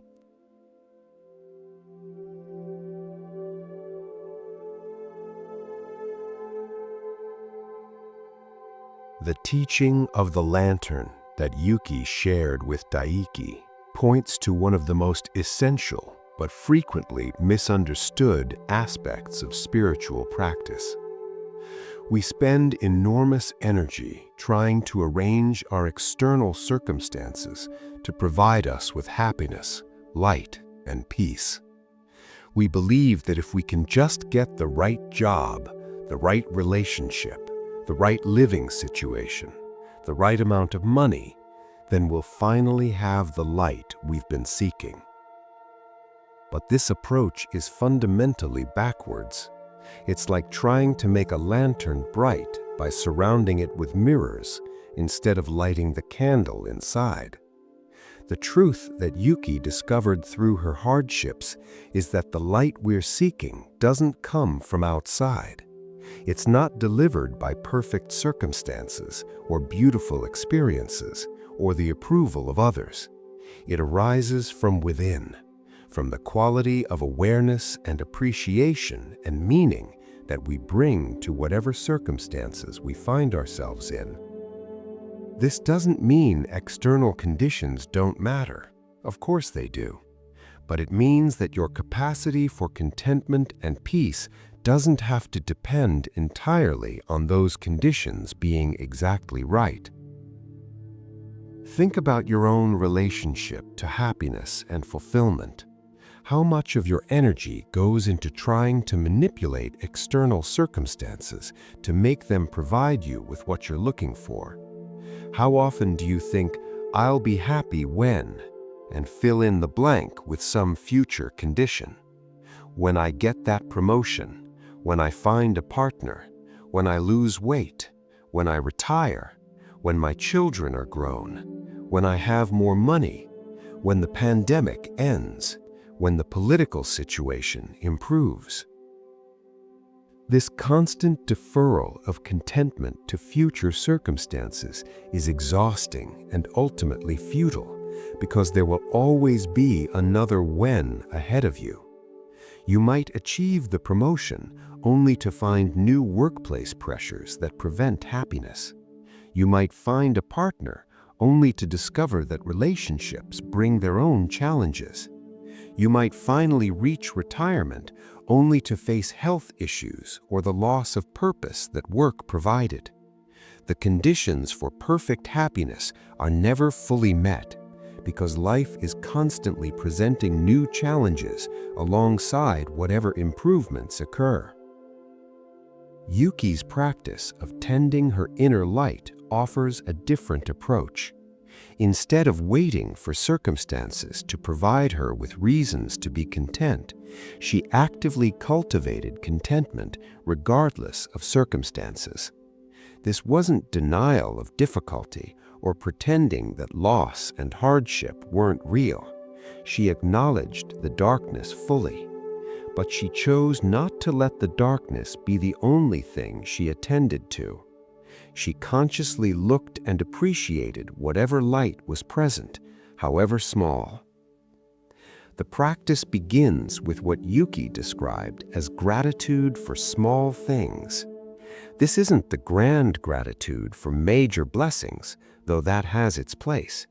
It's the quiet appreciation of ordinary gifts that are easy to overlook when you're focused on what's wrong or what's missing. The warmth of sunlight through a window, the comfort of a bed at the end of a long day, the taste of clean water, the fact that your body is breathing without any conscious effort on your part. These might seem like trivial things to be grateful for, especially when you're facing significant hardships. But the practice of noticing and appreciating small gifts does something important to your consciousness. It trains your attention to look for what's present and valuable rather than only for what's absent or problematic. It begins to shift the balance of your awareness from darkness toward light, not by denying the darkness, but by no longer letting it monopolize your attention. You can experiment with this practice right now. Even as you lie here listening, what small things are present that you might appreciate if you brought your attention to them? Perhaps you're comfortable and warm. Perhaps you're safe. Perhaps there's something pleasant about the simple fact of being still and resting. These aren't dramatic sources of joy, but when you actually let yourself feel gratitude for them, they become like small candles lighting the interior of your awareness. The second aspect of Yuki's practice involved finding meaning in serving others, even in simple ways. This might seem counterintuitive when you're struggling yourself. Shouldn't you focus on getting your own needs met before worrying about others? But Yuki discovered what psychological research has confirmed, that contributing to others' well-being, even in small ways, is one of the most reliable sources of meaning and inner light.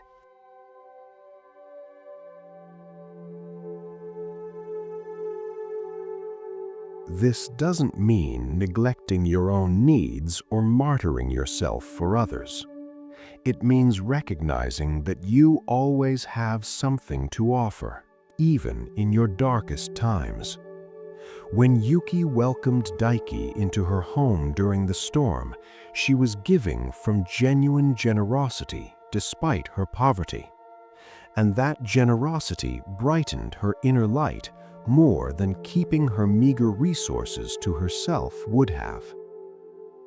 You might consider where you could offer simple acts of service or kindness in your own life. Not grand gestures that require resources you don't have, but small acts of consideration. Listening fully when someone speaks to you.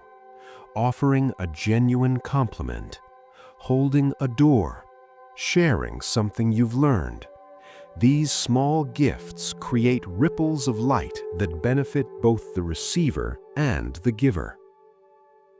The third element of Yuki's practice was the evening reflection done with gentleness rather than harsh judgment. Many people review their days in ways that extinguish rather than tend their inner light. They focus exclusively on mistakes made, opportunities missed, ways they fell short of some ideal. This habit of harsh self-judgment is like blowing out your own candle night after night, leaving you in darkness. Yuki's approach was different.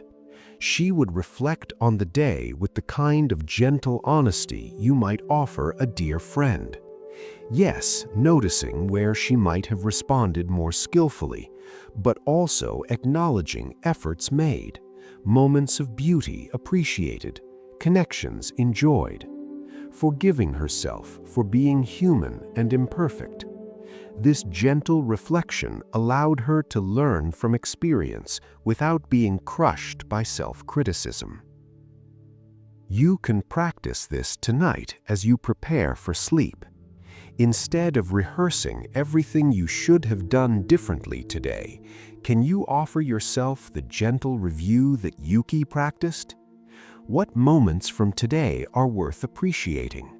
Where did you show up as best you could, even if the results weren't perfect?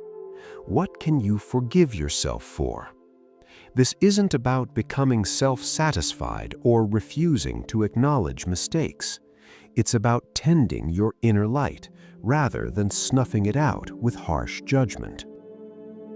Perhaps the most profound aspect of Yuki's teaching involved her recognition that you can hold grief and light simultaneously, that one doesn't have to extinguish the other. This understanding can transform how you relate to difficulty and loss. Most people believe that as long as they're grieving or struggling, they can't access joy or peace. They think these experiences are mutually exclusive, that you're either in darkness or in light, but never both at once. But Yuki knew from direct experience that this isn't true. She carried genuine grief for her lost children every day of her life. That grief was real and never completely went away. But alongside it, she also carried appreciation for each new morning, gratitude for simple pleasures, warmth toward the people still in her life. The grief didn't prevent the light, and the light didn't dishonor the grief. They coexisted like the lantern glowing in a dark room. The light made more precious by the surrounding darkness, the darkness made bearable by the presence of light. This capacity to hold both sorrow and joy, both loss and appreciation, both struggle and contentment, is what allows you to maintain your inner light regardless of circumstances. You don't have to wait for grief to pass completely before allowing yourself moments of peace. You don't have to solve all your problems before you can appreciate what's working. The human heart is vast enough to contain all of it simultaneously.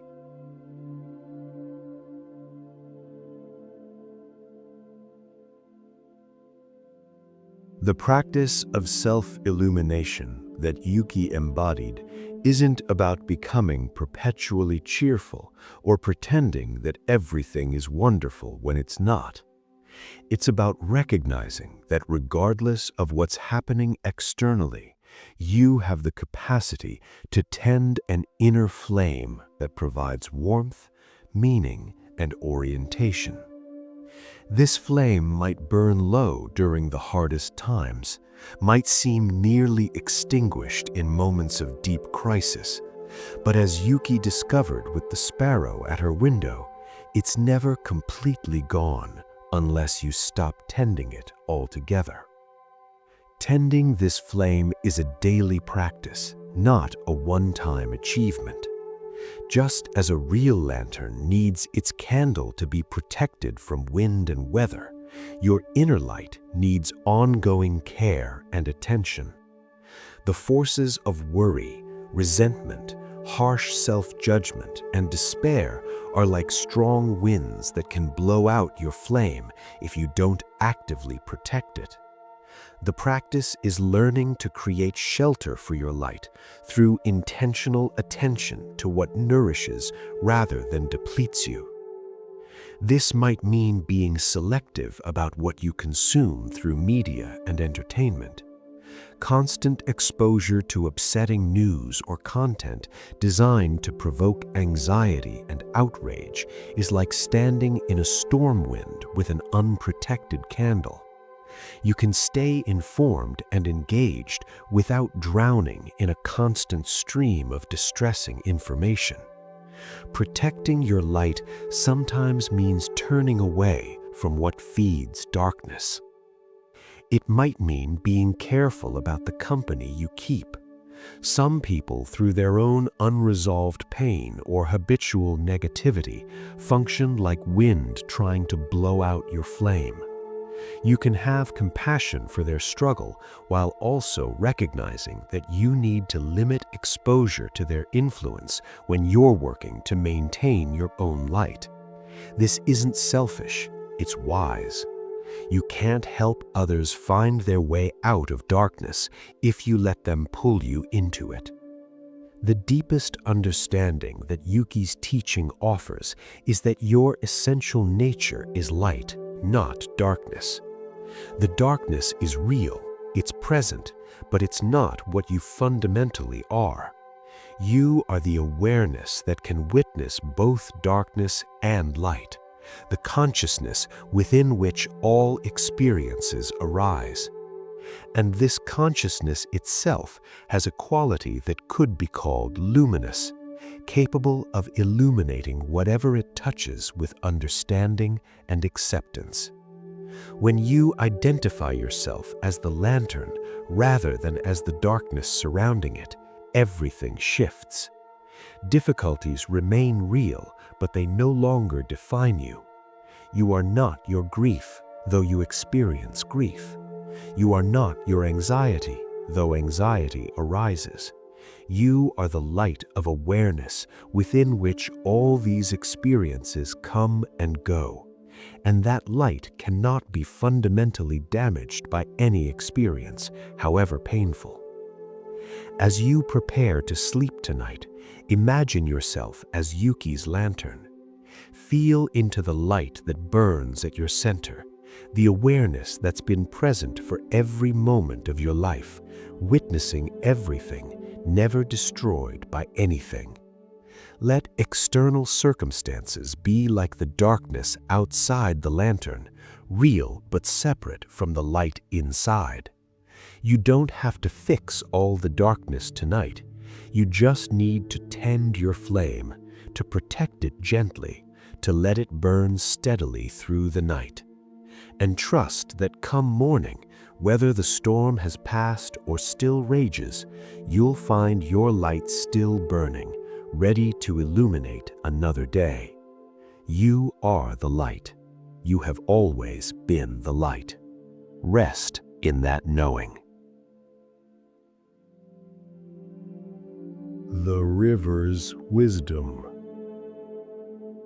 High in the mountains, where snow melts into trickles that become streams, that eventually flow to the sea, there was a small spring that gave birth to what would become a mighty river.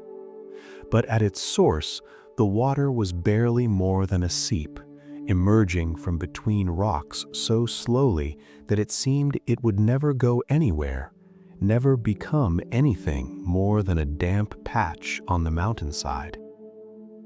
A young hermit named Shin had built a small shelter near this spring, drawn by the solitude and the stunning views across the valley below. He had come to the mountains to escape what he saw as his failure in the world. He had tried to establish himself as a teacher, but his school had failed to attract students. He had attempted to write books of wisdom, but publishers had rejected his manuscripts. He had offered himself as a guide to seekers, but people had chosen other teachers whose words seemed more eloquent, whose presence seemed more commanding. Shin had concluded that he lacked whatever essential quality was required for success. He was inadequate, he told himself, destined to accomplish nothing of value. So he had retreated to the mountains to at least avoid the ongoing humiliation of repeated failure. He would live out his days in solitude, he decided, and try to find some peace in accepting his fundamental insufficiency. Each day, Shin would sit near the spring and watch the small seep of water emerge from the rocks. He felt a kinship with this weak trickle that seemed to go nowhere. Just like him, he thought, barely managing to exist, making no real impact, destined for insignificance. The water would seep out, collect briefly in a small depression in the rock, then slowly overflow and disappear into the ground a few feet away. What was the point of such feeble flowing? But then Shin noticed something that made him pay closer attention. The small depression where the water collected wasn't remaining constant. Over days and weeks, it was getting slightly deeper, carved incrementally by the persistent flow. The overflow wasn't just disappearing into the ground, it was beginning to create a tiny channel, a groove in the rock that directed the water's path. Months passed, and Shin watched the transformation with growing fascination. The small trickle of water, through nothing more than patient persistence, was reshaping the stone. The small depression became a pool. The tiny groove became a channel. The water that had seemed to go nowhere was creating its own path, molecule by molecule, day by day, flowing with such constancy that even solid rock eventually yielded. A year into his stay in the mountains, Shin followed the water's path down the slope and was astonished to discover that what had started as a barely perceptible seep had become a clear stream running through a channel it had carved through soil and stone. The water hadn't given up because it was small. It hadn't stopped flowing because its individual droplets were insignificant. It just kept moving, kept flowing, kept shaping its path through sheer persistence. Shin followed the stream further down the mountain over several days of hiking. He watched it grow as other small streams joined it, saw how it cut through obstacles that seemed far too solid to be moved by mere water. When it encountered a boulder, the stream didn't give up and go back. It simply flowed around, patiently carving new channels, and eventually the boulder itself would be worn down by the constant movement of water over its surface. Where the stream encountered a cliff, it didn't give up and go back. It plunged over the edge, creating a waterfall that carved a pool at its base, then continued on. In some places, the water had been flowing long enough that it had cut deep gorges through solid rock, creating formations of stunning beauty through nothing more than persistent movement in one direction. Eventually, Shin reached the point where the stream joined with others to become a substantial river, flowing strong and wide through the lowlands, bringing water to farms and villages, supporting life for thousands of people and countless animals and plants. This mighty river, essential to everything it touched, had begun as the small seep he saw daily near his shelter. It had gotten here through no dramatic effort, no sudden transformation, just constant, patient, persistent flowing toward the sea. Shin sat by the river for a long time, feeling something fundamental shift inside him. He had been measuring success in terms of immediate impact, dramatic achievements, recognition from others. He had judged himself a failure because his initial efforts hadn't produced impressive results quickly. But the river was teaching him a different way to understand growth and impact. The water didn't agonize over whether each individual droplet made a difference. It didn't stop flowing because the progress was imperceptible from day to day. It didn't compare itself to other rivers that might be bigger or more famous. It simply flowed, constantly in the direction it was meant to flow, and through that patient persistence it accomplished what seemed impossible. It shaped stone, carved canyons, nourished life, and eventually reached the sea. Shin thought about his own abandoned efforts, his failed school, his rejected manuscripts, his inability to attract students. What if he had measured success differently? What if, instead of expecting immediate results and giving up when they didn't appear, he had approached his work like the water approaches stone? What if he had simply kept going, kept offering what he had to give, kept moving in the direction he felt called to move, regardless of how small or insignificant his efforts might seem? He realized that he had stopped flowing almost as soon as he started.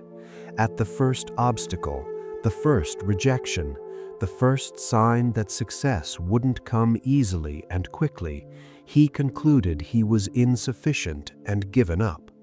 But the water never gave up. It didn't even conceive of giving up. It just kept flowing, and through that constancy it accomplished everything it was meant to accomplish. Shin returned to his shelter with new understanding. He began writing again, but this time without attachment to whether publishers would accept his work or readers would praise it. He wrote like the water flows, because it was his nature to write, because the ideas were in him and needed to come out. He trusted that if he kept flowing, kept offering his words to the world, they would eventually find their way to whoever needed them, just as the water eventually found its way to the sea. He started teaching again, but not with the expectation of building a large school or becoming famous. He taught whoever appeared, even if it was just one person, even if it was just the birds and trees around his shelter. He taught like the water flows, constantly, naturally, without measuring whether it was making a visible difference. Years passed. Shin's simple teachings, shared with hikers who happened upon his shelter, began to spread through word of mouth. His writings, which he now distributed freely rather than seeking publication, found their way to people who found deep value in them and shared them with others. Students began to seek him out, drawn by something authentic in his approach that hadn't been present when he was desperately trying to prove his worth. Shin never became famous in the conventional sense. He didn't build a large institution or write best-selling books, but his influence spread in the way water spreads, quietly, persistently, following natural channels, nourishing whatever it touched. And he found profound peace in this way of being, in flowing like water rather than forcing like fire, in trusting persistence over dramatic effort, in measuring success by constancy rather than by immediate results. When he was an old man, a visitor asked Shin what he considered his greatest achievement. He smiled and said it was learning to flow like the stream, to persist without strain, to keep moving in his true direction regardless of obstacles or lack of immediate recognition. He had learned that the most powerful force in the world isn't dramatic intensity, but gentle persistence. Water shapes stone. Patience accomplishes what force cannot. The journey of 1,000 miles happens one step at a time, and the greatest rivers begin with a single drop.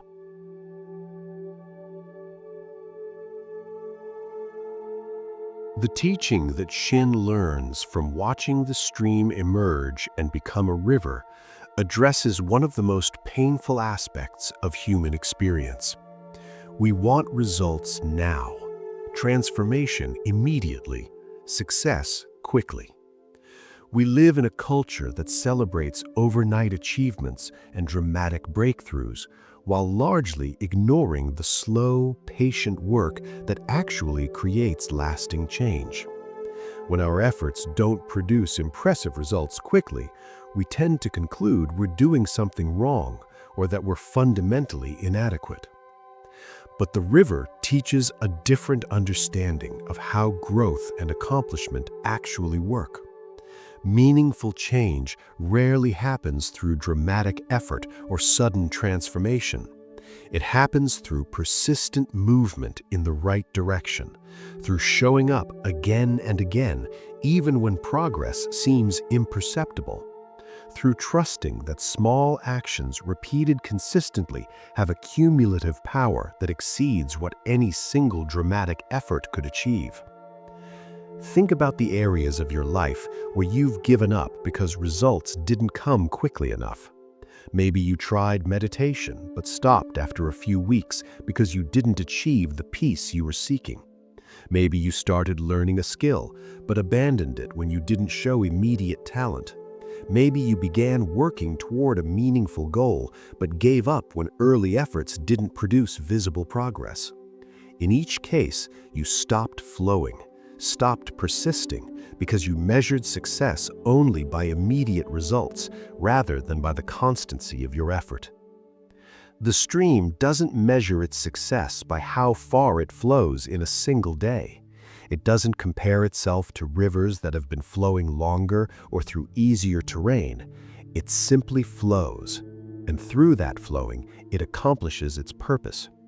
Each molecule of water that moves through the stream contributes to the whole, even though no individual molecule's contribution is visible or measurable. This understanding can transform how you approach any meaningful endeavor. Instead of requiring immediate evidence that your efforts are working, you can learn to trust the process of patient persistence.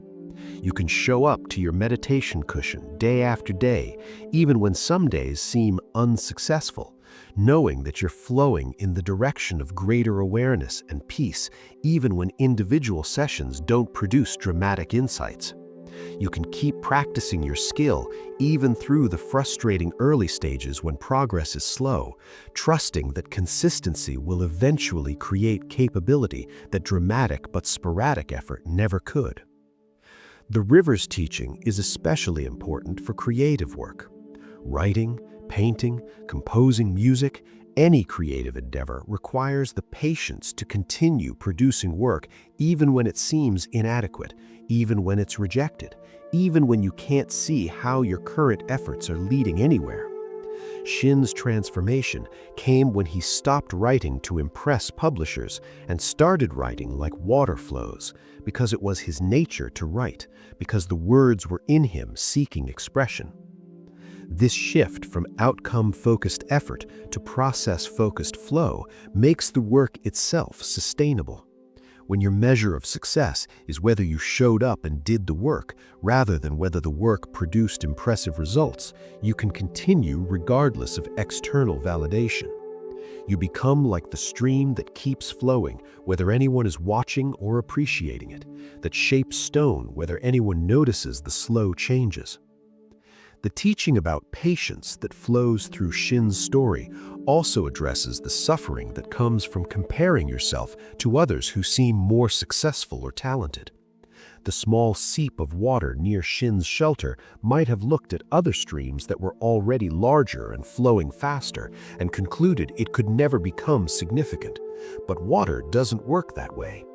Each stream follows its own path from source to sea, growing at its own pace, carving its own unique channel.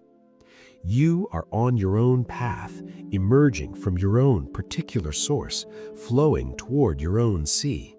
Comparing yourself to others who are at different points in their journey, who started from different sources, who face different terrain, is as meaningless as comparing streams. What matters is whether you're flowing, whether you're moving in your true direction, whether you're allowing your persistent effort to shape your path, rather than stopping because you don't match some external standard of where you should be by now. The river also teaches about working with obstacles rather than being defeated by them. When Shin followed the stream down the mountain, he saw how water responds to barriers. A boulder in the stream's path doesn't stop the flow. The water simply goes around, creating new channels, and with enough time, the patient flow of water around and over the boulder wears it down until it's no longer an obstacle. This is so different from how most people approach obstacles. We encounter resistance and interpret it as a sign that we're on the wrong path, that we should give up, that we're not meant to succeed. We see obstacles as permanent barriers rather than as temporary challenges that patient persistence can overcome or circumvent. But water doesn't fight obstacles with force. It flows around them, over them, through them, with patient confidence that constancy will eventually find or create a path. You can approach obstacles in your own life with this water-like flexibility. When you encounter resistance to your efforts, instead of immediately giving up or trying to force your way through with intensity, you might ask how you could flow around this barrier. Is there another approach that might work better? Is this obstacle teaching you something about a more skillful path? Can you simply persist with patience, trusting that ongoing effort will eventually wear down or find a way past the resistance? The teaching about natural flow is also relevant to how you work with your own energy and capacity. Water doesn't flow at a forced pace, pushing itself to exhaustion. It flows at the pace that's natural for its volume and the terrain it's moving through. Sometimes it flows quickly over steep ground. Sometimes it pools and rests before continuing. It works with gravity and geography rather than fighting against natural rhythms. Many people approach their goals like Shin initially approached his teaching, forcing with intense effort, pushing past their natural capacity, driving themselves toward burnout. But this approach is neither sustainable nor effective. Like water, you have a natural pace and rhythm that varies with circumstances. Learning to work with your natural flow rather than constantly forcing creates sustainability and often produces better results than exhausting intensity. This doesn't mean never working hard or always choosing the easy path. Water works hard when flowing over waterfalls or cutting through rock, but it doesn't work hard in a way that depletes or destroys its essential nature. It remains water, flowing according to water's nature, persistent but not forced. You can bring this same quality to your efforts, working diligently but in harmony with your nature rather than in constant battle against your limitations. The deepest teaching that the river offers involves trust in natural processes and timing. Shin wanted immediate success, dramatic results, recognition now. When these didn't come, he interpreted their absence as proof of his inadequacy. But the river demonstrated that the most profound transformations happen through small, consistent changes accumulated over time. The gorge carved by water didn't appear overnight. It took centuries or millennia of patient flow to create such dramatic results. Your life's work, your personal growth, your contributions to the world may not produce impressive results in days or weeks or even years. But if you persist, if you keep flowing in your true direction, if you trust the process of patient consistency, you may eventually look back and realize you've carved canyons through what seemed like immovable stone. You've shaped your world in ways that would have seemed impossible if you'd demanded to see the final result before you began. This trust in natural timing is one of the hardest but most liberating aspects of spiritual practice.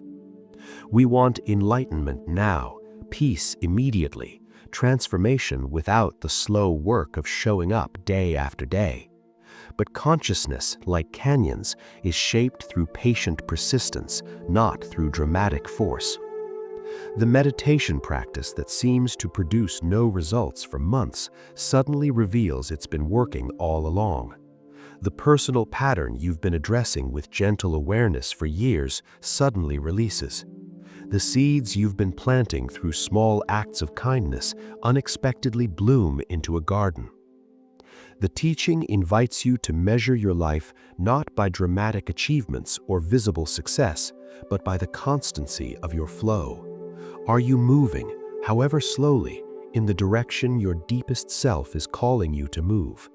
Are you showing up to what matters, even when results aren't immediately visible?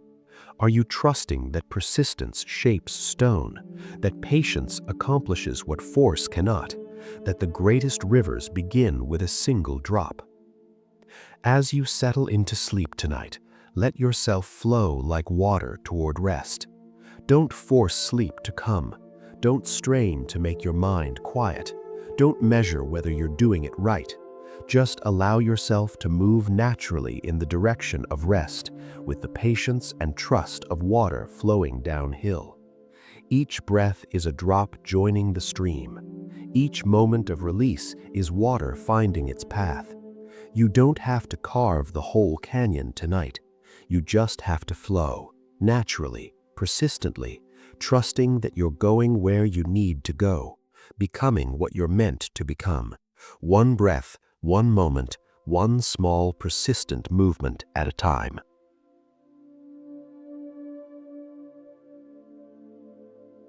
The Cherry Blossom's Teaching. In the gardens of an ancient temple, where monks had practiced for 1,000 years, there stood a cherry tree so old that no one could remember when it had been planted. According to the stories passed down through generations, the tree had been there longer than the temple itself, and the temple had been built in that location specifically because of the tree's extraordinary beauty during its brief blooming period each spring. For perhaps 2 weeks each year, this ancient tree would explode into bloom, covering itself with delicate pink flowers that were so profuse they seemed like clouds that had descended to rest on the branches. People would travel from distant provinces just to witness this spectacular display, to sit beneath the tree's canopy and contemplate the stunning beauty that nature could create. But a young monk named Ren found himself unable to enjoy the cherry blossoms the way others did. Every year when the blooms appeared, he would feel a heaviness in his chest rather than the joy that others experienced, because he knew with absolute certainty that within days these exquisite flowers would begin to fall. Within 2 weeks, the ground would be carpeted with fading petals, and the tree would return to its ordinary green-leaved state for another year. This knowledge poisoned Ren's ability to appreciate the beauty while it lasted. When he tried to sit beneath the blooming tree, his mind would immediately jump ahead to the inevitable fading and falling. He couldn't be present with the beauty because he was already grieving its coming loss. Other people would exclaim over the gorgeous display, but Ren would think, "Yes, but it won't last. It's already dying even as we look at it." This pattern wasn't limited to the cherry blossoms. Ren found himself unable to fully enjoy anything because his mind was constantly aware of impermanence, of the way everything good eventually ended. He couldn't appreciate a beautiful sunset without thinking about the darkness that would follow. He couldn't savor a delicious meal without being aware that it would soon be finished. He couldn't allow himself to get close to people because he knew that eventually, through death or distance, all relationships ended in separation. The other monks noticed Ren's melancholy and tried various approaches to help him. Some suggested he meditate more on impermanence to fully accept it. Others told him to focus on the present moment rather than worrying about the future. But none of these well-meaning suggestions seemed to help. Ren understood impermanence intellectually. He could be present with his breath, but the knowledge that everything he loved would be lost continued to cast a shadow over every experience. One spring morning, when the cherry tree was at the peak of its bloom, Ren was sitting beneath it, trying once again to appreciate its beauty. But as usual, his mind was filled with thoughts about how the petals would soon fall, how this beauty was temporary and therefore somehow less valuable, almost not worth experiencing since it would be gone so soon. He felt tears of frustration forming. Why couldn't he be like the other people sitting around him, clearly enjoying the blossoms without this constant awareness of their impending end? At that moment, an elderly nun who was visiting the temple sat down beside him. She was very old, her face deeply lined, her hands gnarled with age, but her eyes held a brightness that seemed almost youthful. She sat in silence for a while, just looking up at the blossoms, a slight smile on her face. Then, without looking at Ren, she began to speak. She told him that she had been coming to this temple to see this particular cherry tree bloom for 60 years, ever since she was a young woman. Every spring that she was physically able, she would make the journey, sometimes traveling for days, just to sit for a few hours beneath these blossoms. And she told him something that completely shifted his understanding. She said that the reason these blossoms were so precious, so beautiful, so moving to behold was precisely because they were temporary. If the cherry tree bloomed year-round, people would stop noticing it. It would become ordinary, background, something they took for granted. But because the blooms last only a brief time, appearing for a few precious weeks and then vanishing for another year, their beauty becomes concentrated, intensified, impossible to ignore.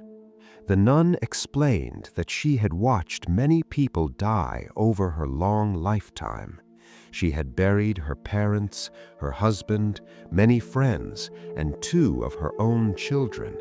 She knew about loss and impermanence not just as a philosophical concept, but as a lived reality that had torn her heart open again and again. And through all that loss, she had learned something that Ren was struggling to understand.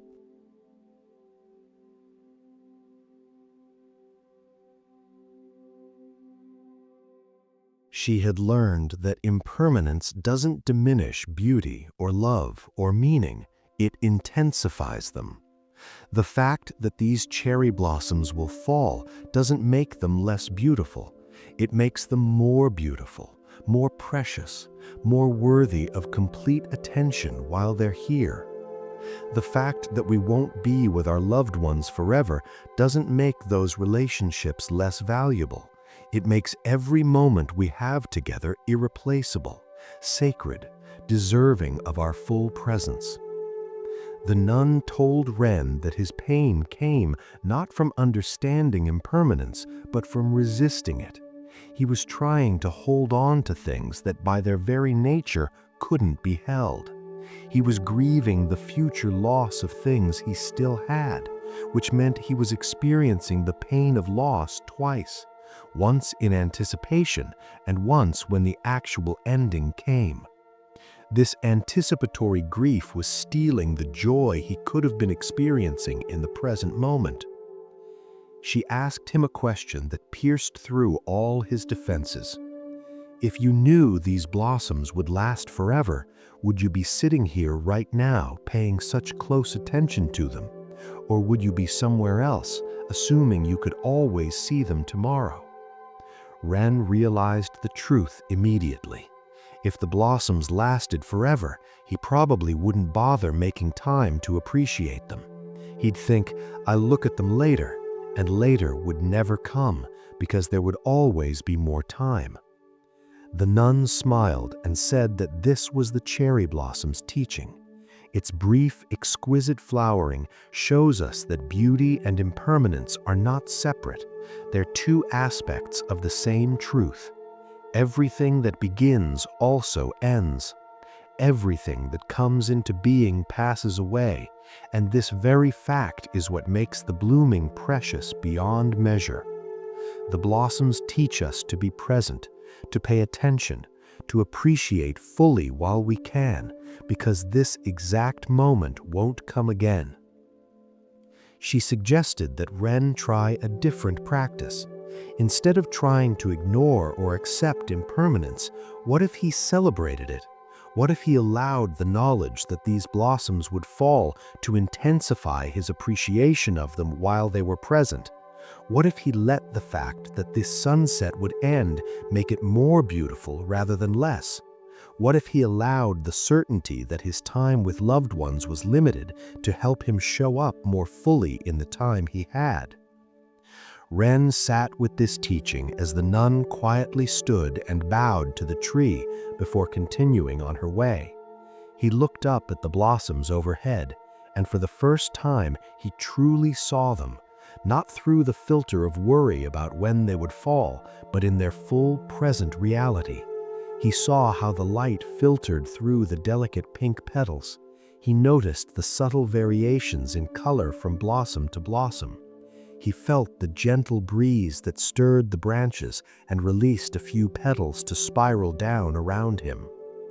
And as those petals fell, instead of feeling sad, Ren felt something like gratitude. Each falling petal was completing its brief, beautiful journey. It had opened from the bud, had danced in the wind, had turned its face toward the sun, and now it was releasing, returning to the earth to nourish the tree that had created it. There was something perfect in this cycle, something that didn't need to be different. A petal landed on Ren's hand, and he held it gently, noticing its delicate perfection. This petal would be brown and dry within days, would decompose and disappear within weeks, but right now, in this moment, it was absolutely perfect. Its impermanence didn't diminish that perfection.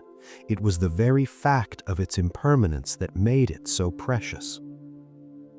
Ren carefully placed the petal on the ground and stood bowing deeply to the cherry tree as the nun had done. He understood now that the tree's teaching wasn't about impermanence in the abstract. It was about how to live fully in a world where everything changes, where nothing lasts forever, where every beginning contains its ending. The teaching was to love completely, appreciate fully, be present totally, precisely because time is limited and nothing can be held on to forever. For the remaining years of his life, Ren returned to sit beneath the cherry tree each spring when it bloomed. But his experience was transformed. Instead of sitting there in anticipatory grief, he sat in celebration. Each blossom was a gift, precious because it was temporary. Each moment of beauty was complete in itself, not diminished by the fact that it would pass. And when the petals began to fall, he would watch with a kind of joyful sorrow, the sweet ache of witnessing something beautiful complete its cycle. The cherry tree continued to bloom for many springs after Ren became an old man himself. And when he finally died peacefully in his sleep one winter night, the monks who prepared his body for burial placed cherry blossoms around him, though they had to be brought from a greenhouse since it was not the blooming season. It seemed fitting that Ren should make his final journey accompanied by the flowers that had taught him his most important lesson, that beauty and impermanence are not enemies but dance partners, that the fact of endings makes beginnings sacred, and that the fullest life is one lived in complete presence with whatever is arising, holding nothing, treasured everything, released everything, loved everything, let go of everything.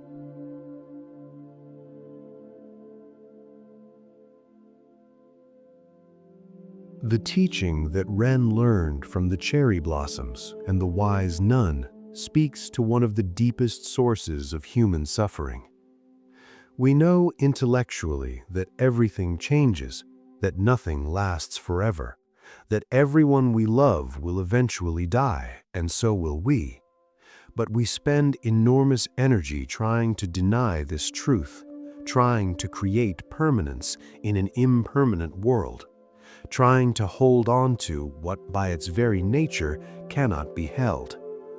This resistance to impermanence takes many forms. We try to preserve our youth, fighting against the natural aging process as if we could somehow opt out of it. We accumulate possessions as if having things will create security and permanence. We try to control our relationships, afraid that people will leave or change. We avoid new experiences because they might remind us that life is constantly changing.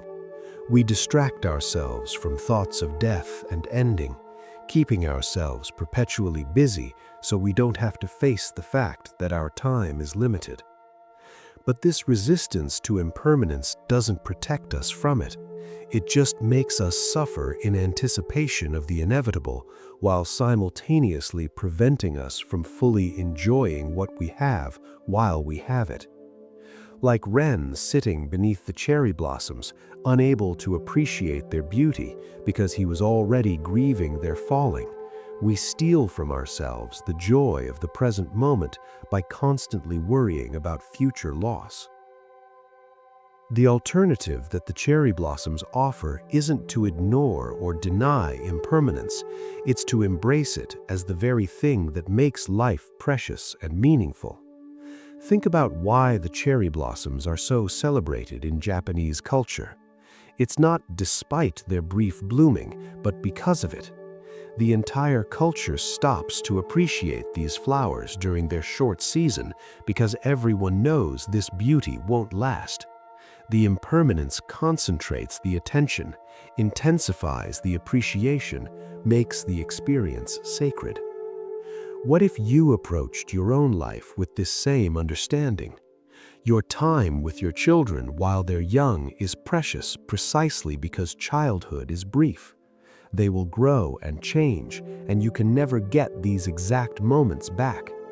Does this truth make the moments less valuable, or does it make them infinitely more precious, worthy of your complete presence rather than distracted multitasking?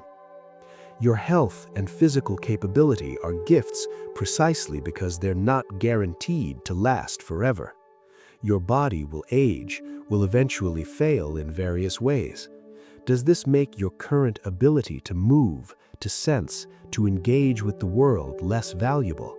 Or should it inspire you to appreciate and use these capacities fully while you have them, rather than taking them for granted? Your relationships with people you love are treasures precisely because they're temporary. Every relationship ends, either through death or distance or change. Does this certainty make love less meaningful, or does it make every moment of connection absolutely irreplaceable, worthy of your full attention and appreciation? The practice of embracing impermanence rather than resisting it begins with honest acknowledgement. Instead of pushing away thoughts of change and ending, you can allow yourself to recognize the truth that everything you have now will eventually be gone. Your current circumstances will change, your body will age, everyone you know will die, or you will die and lose connection with them. These aren't pleasant thoughts, but they're true, and denying them doesn't make them less true. Once you can acknowledge impermanence honestly, the next step is the one that the nun taught Ren, allowing this acknowledgement to intensify rather than diminish your appreciation. When you truly recognize that you have limited time with someone you love, how does it change how you show up in interactions with them? Does knowing your time is finite make you more likely to be fully present, to say the things that matter, to appreciate who they are rather than focusing on how you wish they were different? You can practice this right now with small things. Look around the room you're in and choose one object. Really look at it, knowing that your relationship with this object is temporary. You won't have it forever. Either you'll lose it, or it will break, or you'll die and leave it behind. Does this recognition make the object less valuable? Or does it help you see it more clearly, appreciate it more fully, notice details you might usually overlook?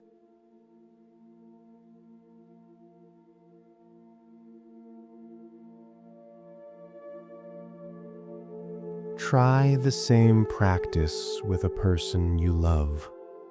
The next time you're with them, take a moment to really look at them and remember that your time together is finite. This exact configuration of you and them in this moment won't exist again. Does this awareness create only sadness? Or does it also create a quality of attention and appreciation that might be absent if you believed you had forever? The cherry blossom's teaching isn't about becoming morbidly focused on death and endings.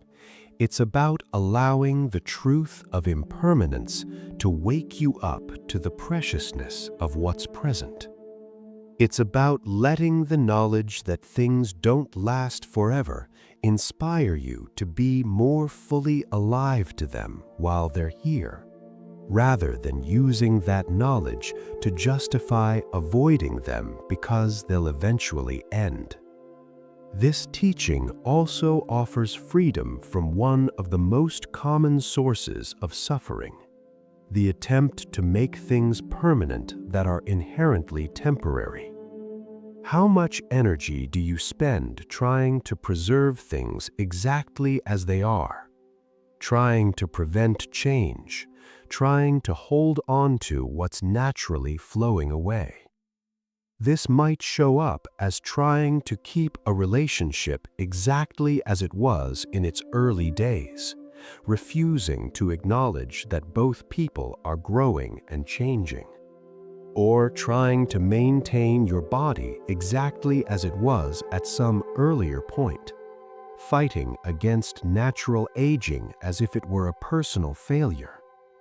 The river that we explored earlier doesn't try to make any particular form permanent.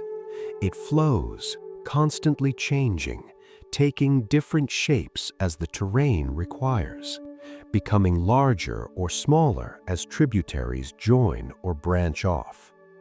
It doesn't cling to any particular configuration, but remains itself through all the changes. You can be like this river, maintaining your essential nature while allowing the forms of your life to change as they naturally will. This acceptance of change doesn't mean passive resignation to circumstances you could improve. It means wisdom about what can and should be changed versus what is natural flow that fighting against only creates suffering. You can work to improve your health while also accepting that your body will age. You can nurture your relationships while also accepting that all relationships change and eventually end. You can create beautiful moments while knowing they won't last forever. The deepest aspect of the cherry blossom's teaching involves what it reveals about the relationship between impermanence and love. Many people hold back from loving fully because they know that love makes loss inevitable.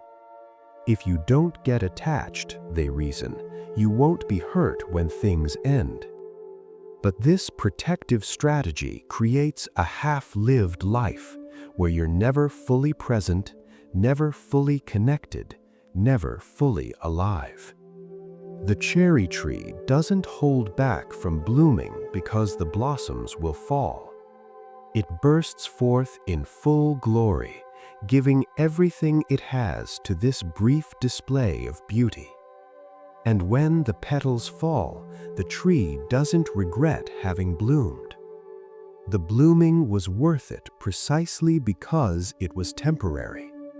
The intensity of the beauty was possible precisely because it wasn't held back by fear of ending. You can live with this same wholehearted engagement. Love completely, knowing that loss is inevitable. Show up fully, knowing that everything passes. Appreciate deeply, knowing that nothing lasts. The fact that this moment won't come again isn't a reason to hold back from it. It's the very reason to give yourself to it completely. This doesn't mean you won't grieve when losses come. The nun who taught Ren had lost many people she loved, and she carried that grief. But her grief was clean, not complicated by regret about having loved or by bitterness about the unfairness of impermanence. She had loved fully, had appreciated completely, and when endings came, she could grieve the genuine loss while also celebrating the precious time she had been given. The practice of embracing impermanence ultimately leads to a profound appreciation of the present moment as the only place life actually happens. The past is gone, exists only in memory. The future hasn't arrived, exists only in imagination. This moment, right now, is the only moment you ever actually experience. And this moment is made infinitely precious by the fact that it's fleeting, unique, and unrepeatable. As you drift towards sleep tonight, practice the cherry blossom's teaching. Let yourself feel the temporary nature of this day that's ending, knowing you'll never have this exact day again. All the moments that made up today, both the pleasant and difficult, are now complete, falling away like cherry blossoms returning to earth. Can you appreciate what today held without grasping at it, without wishing it had been different, without trying to hold on to it? And as you feel tomorrow approaching with all its uncertainties, can you hold the coming day lightly, knowing it too will bloom and fade, will bring its moments and then release them? Can you open to the gift of another day without demanding that it be permanent, without requiring that everything in it last forever? Let your breathing be like the cherry tree's cycle, each in-breath a blooming, each out-breath a releasing of petals. Nothing held, everything flowing, the beauty in the movement rather than in any frozen moment. You are not permanent, and that's what makes this breath precious. This night won't last forever, and that's what makes it sacred. Rest in the sweet impermanence of being alive, of being here now, of having this moment as a gift that asks nothing but your complete presence. The cherry blossoms fall, and in falling complete their perfect beauty. Let yourself fall into sleep the same way, releasing perfectly into whatever comes, trusting the natural cycle, resting in the knowledge that all things pass, and this passing is not tragedy, but the very nature of beauty itself.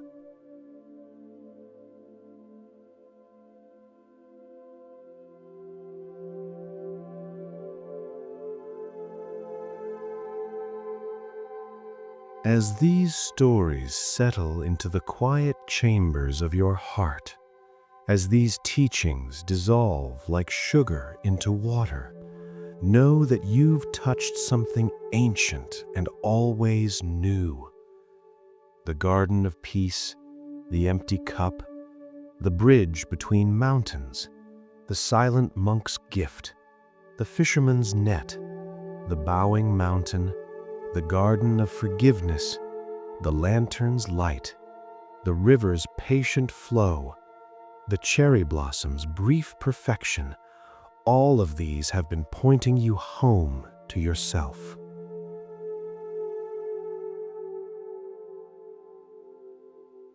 You don't need to remember every story, every teaching. They've already done their work, watering seeds in the garden of your consciousness that will bloom in their own time. You don't need to strive or achieve or become anything other than what you already are.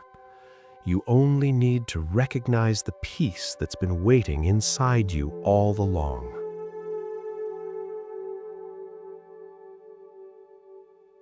Rest now in the understanding that you are enough exactly as you are. Rest in the knowing that this moment is complete. Rest in the certainty that you are held by something larger than fear or worry or the endless striving to be different. Let sleep come like cherry blossoms falling, natural and perfect and unrepeatable.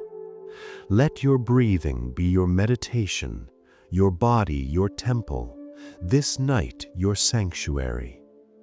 May you rest deeply. May you wake refreshed. May you carry these teachings as gentle companions on your journey. May you remember when you need it most that peace is not something you achieve, but something you recognize has been here all along, waiting patiently for you to come home. Good night, dear friend. May your sleep be deep and your dreams be gentle. May tomorrow greet you with new possibilities, and may you walk your path with the wisdom of water, the humility of mountains, the presence of silence, and the acceptance of cherry blossoms releasing their petals to the wind. Sleep well.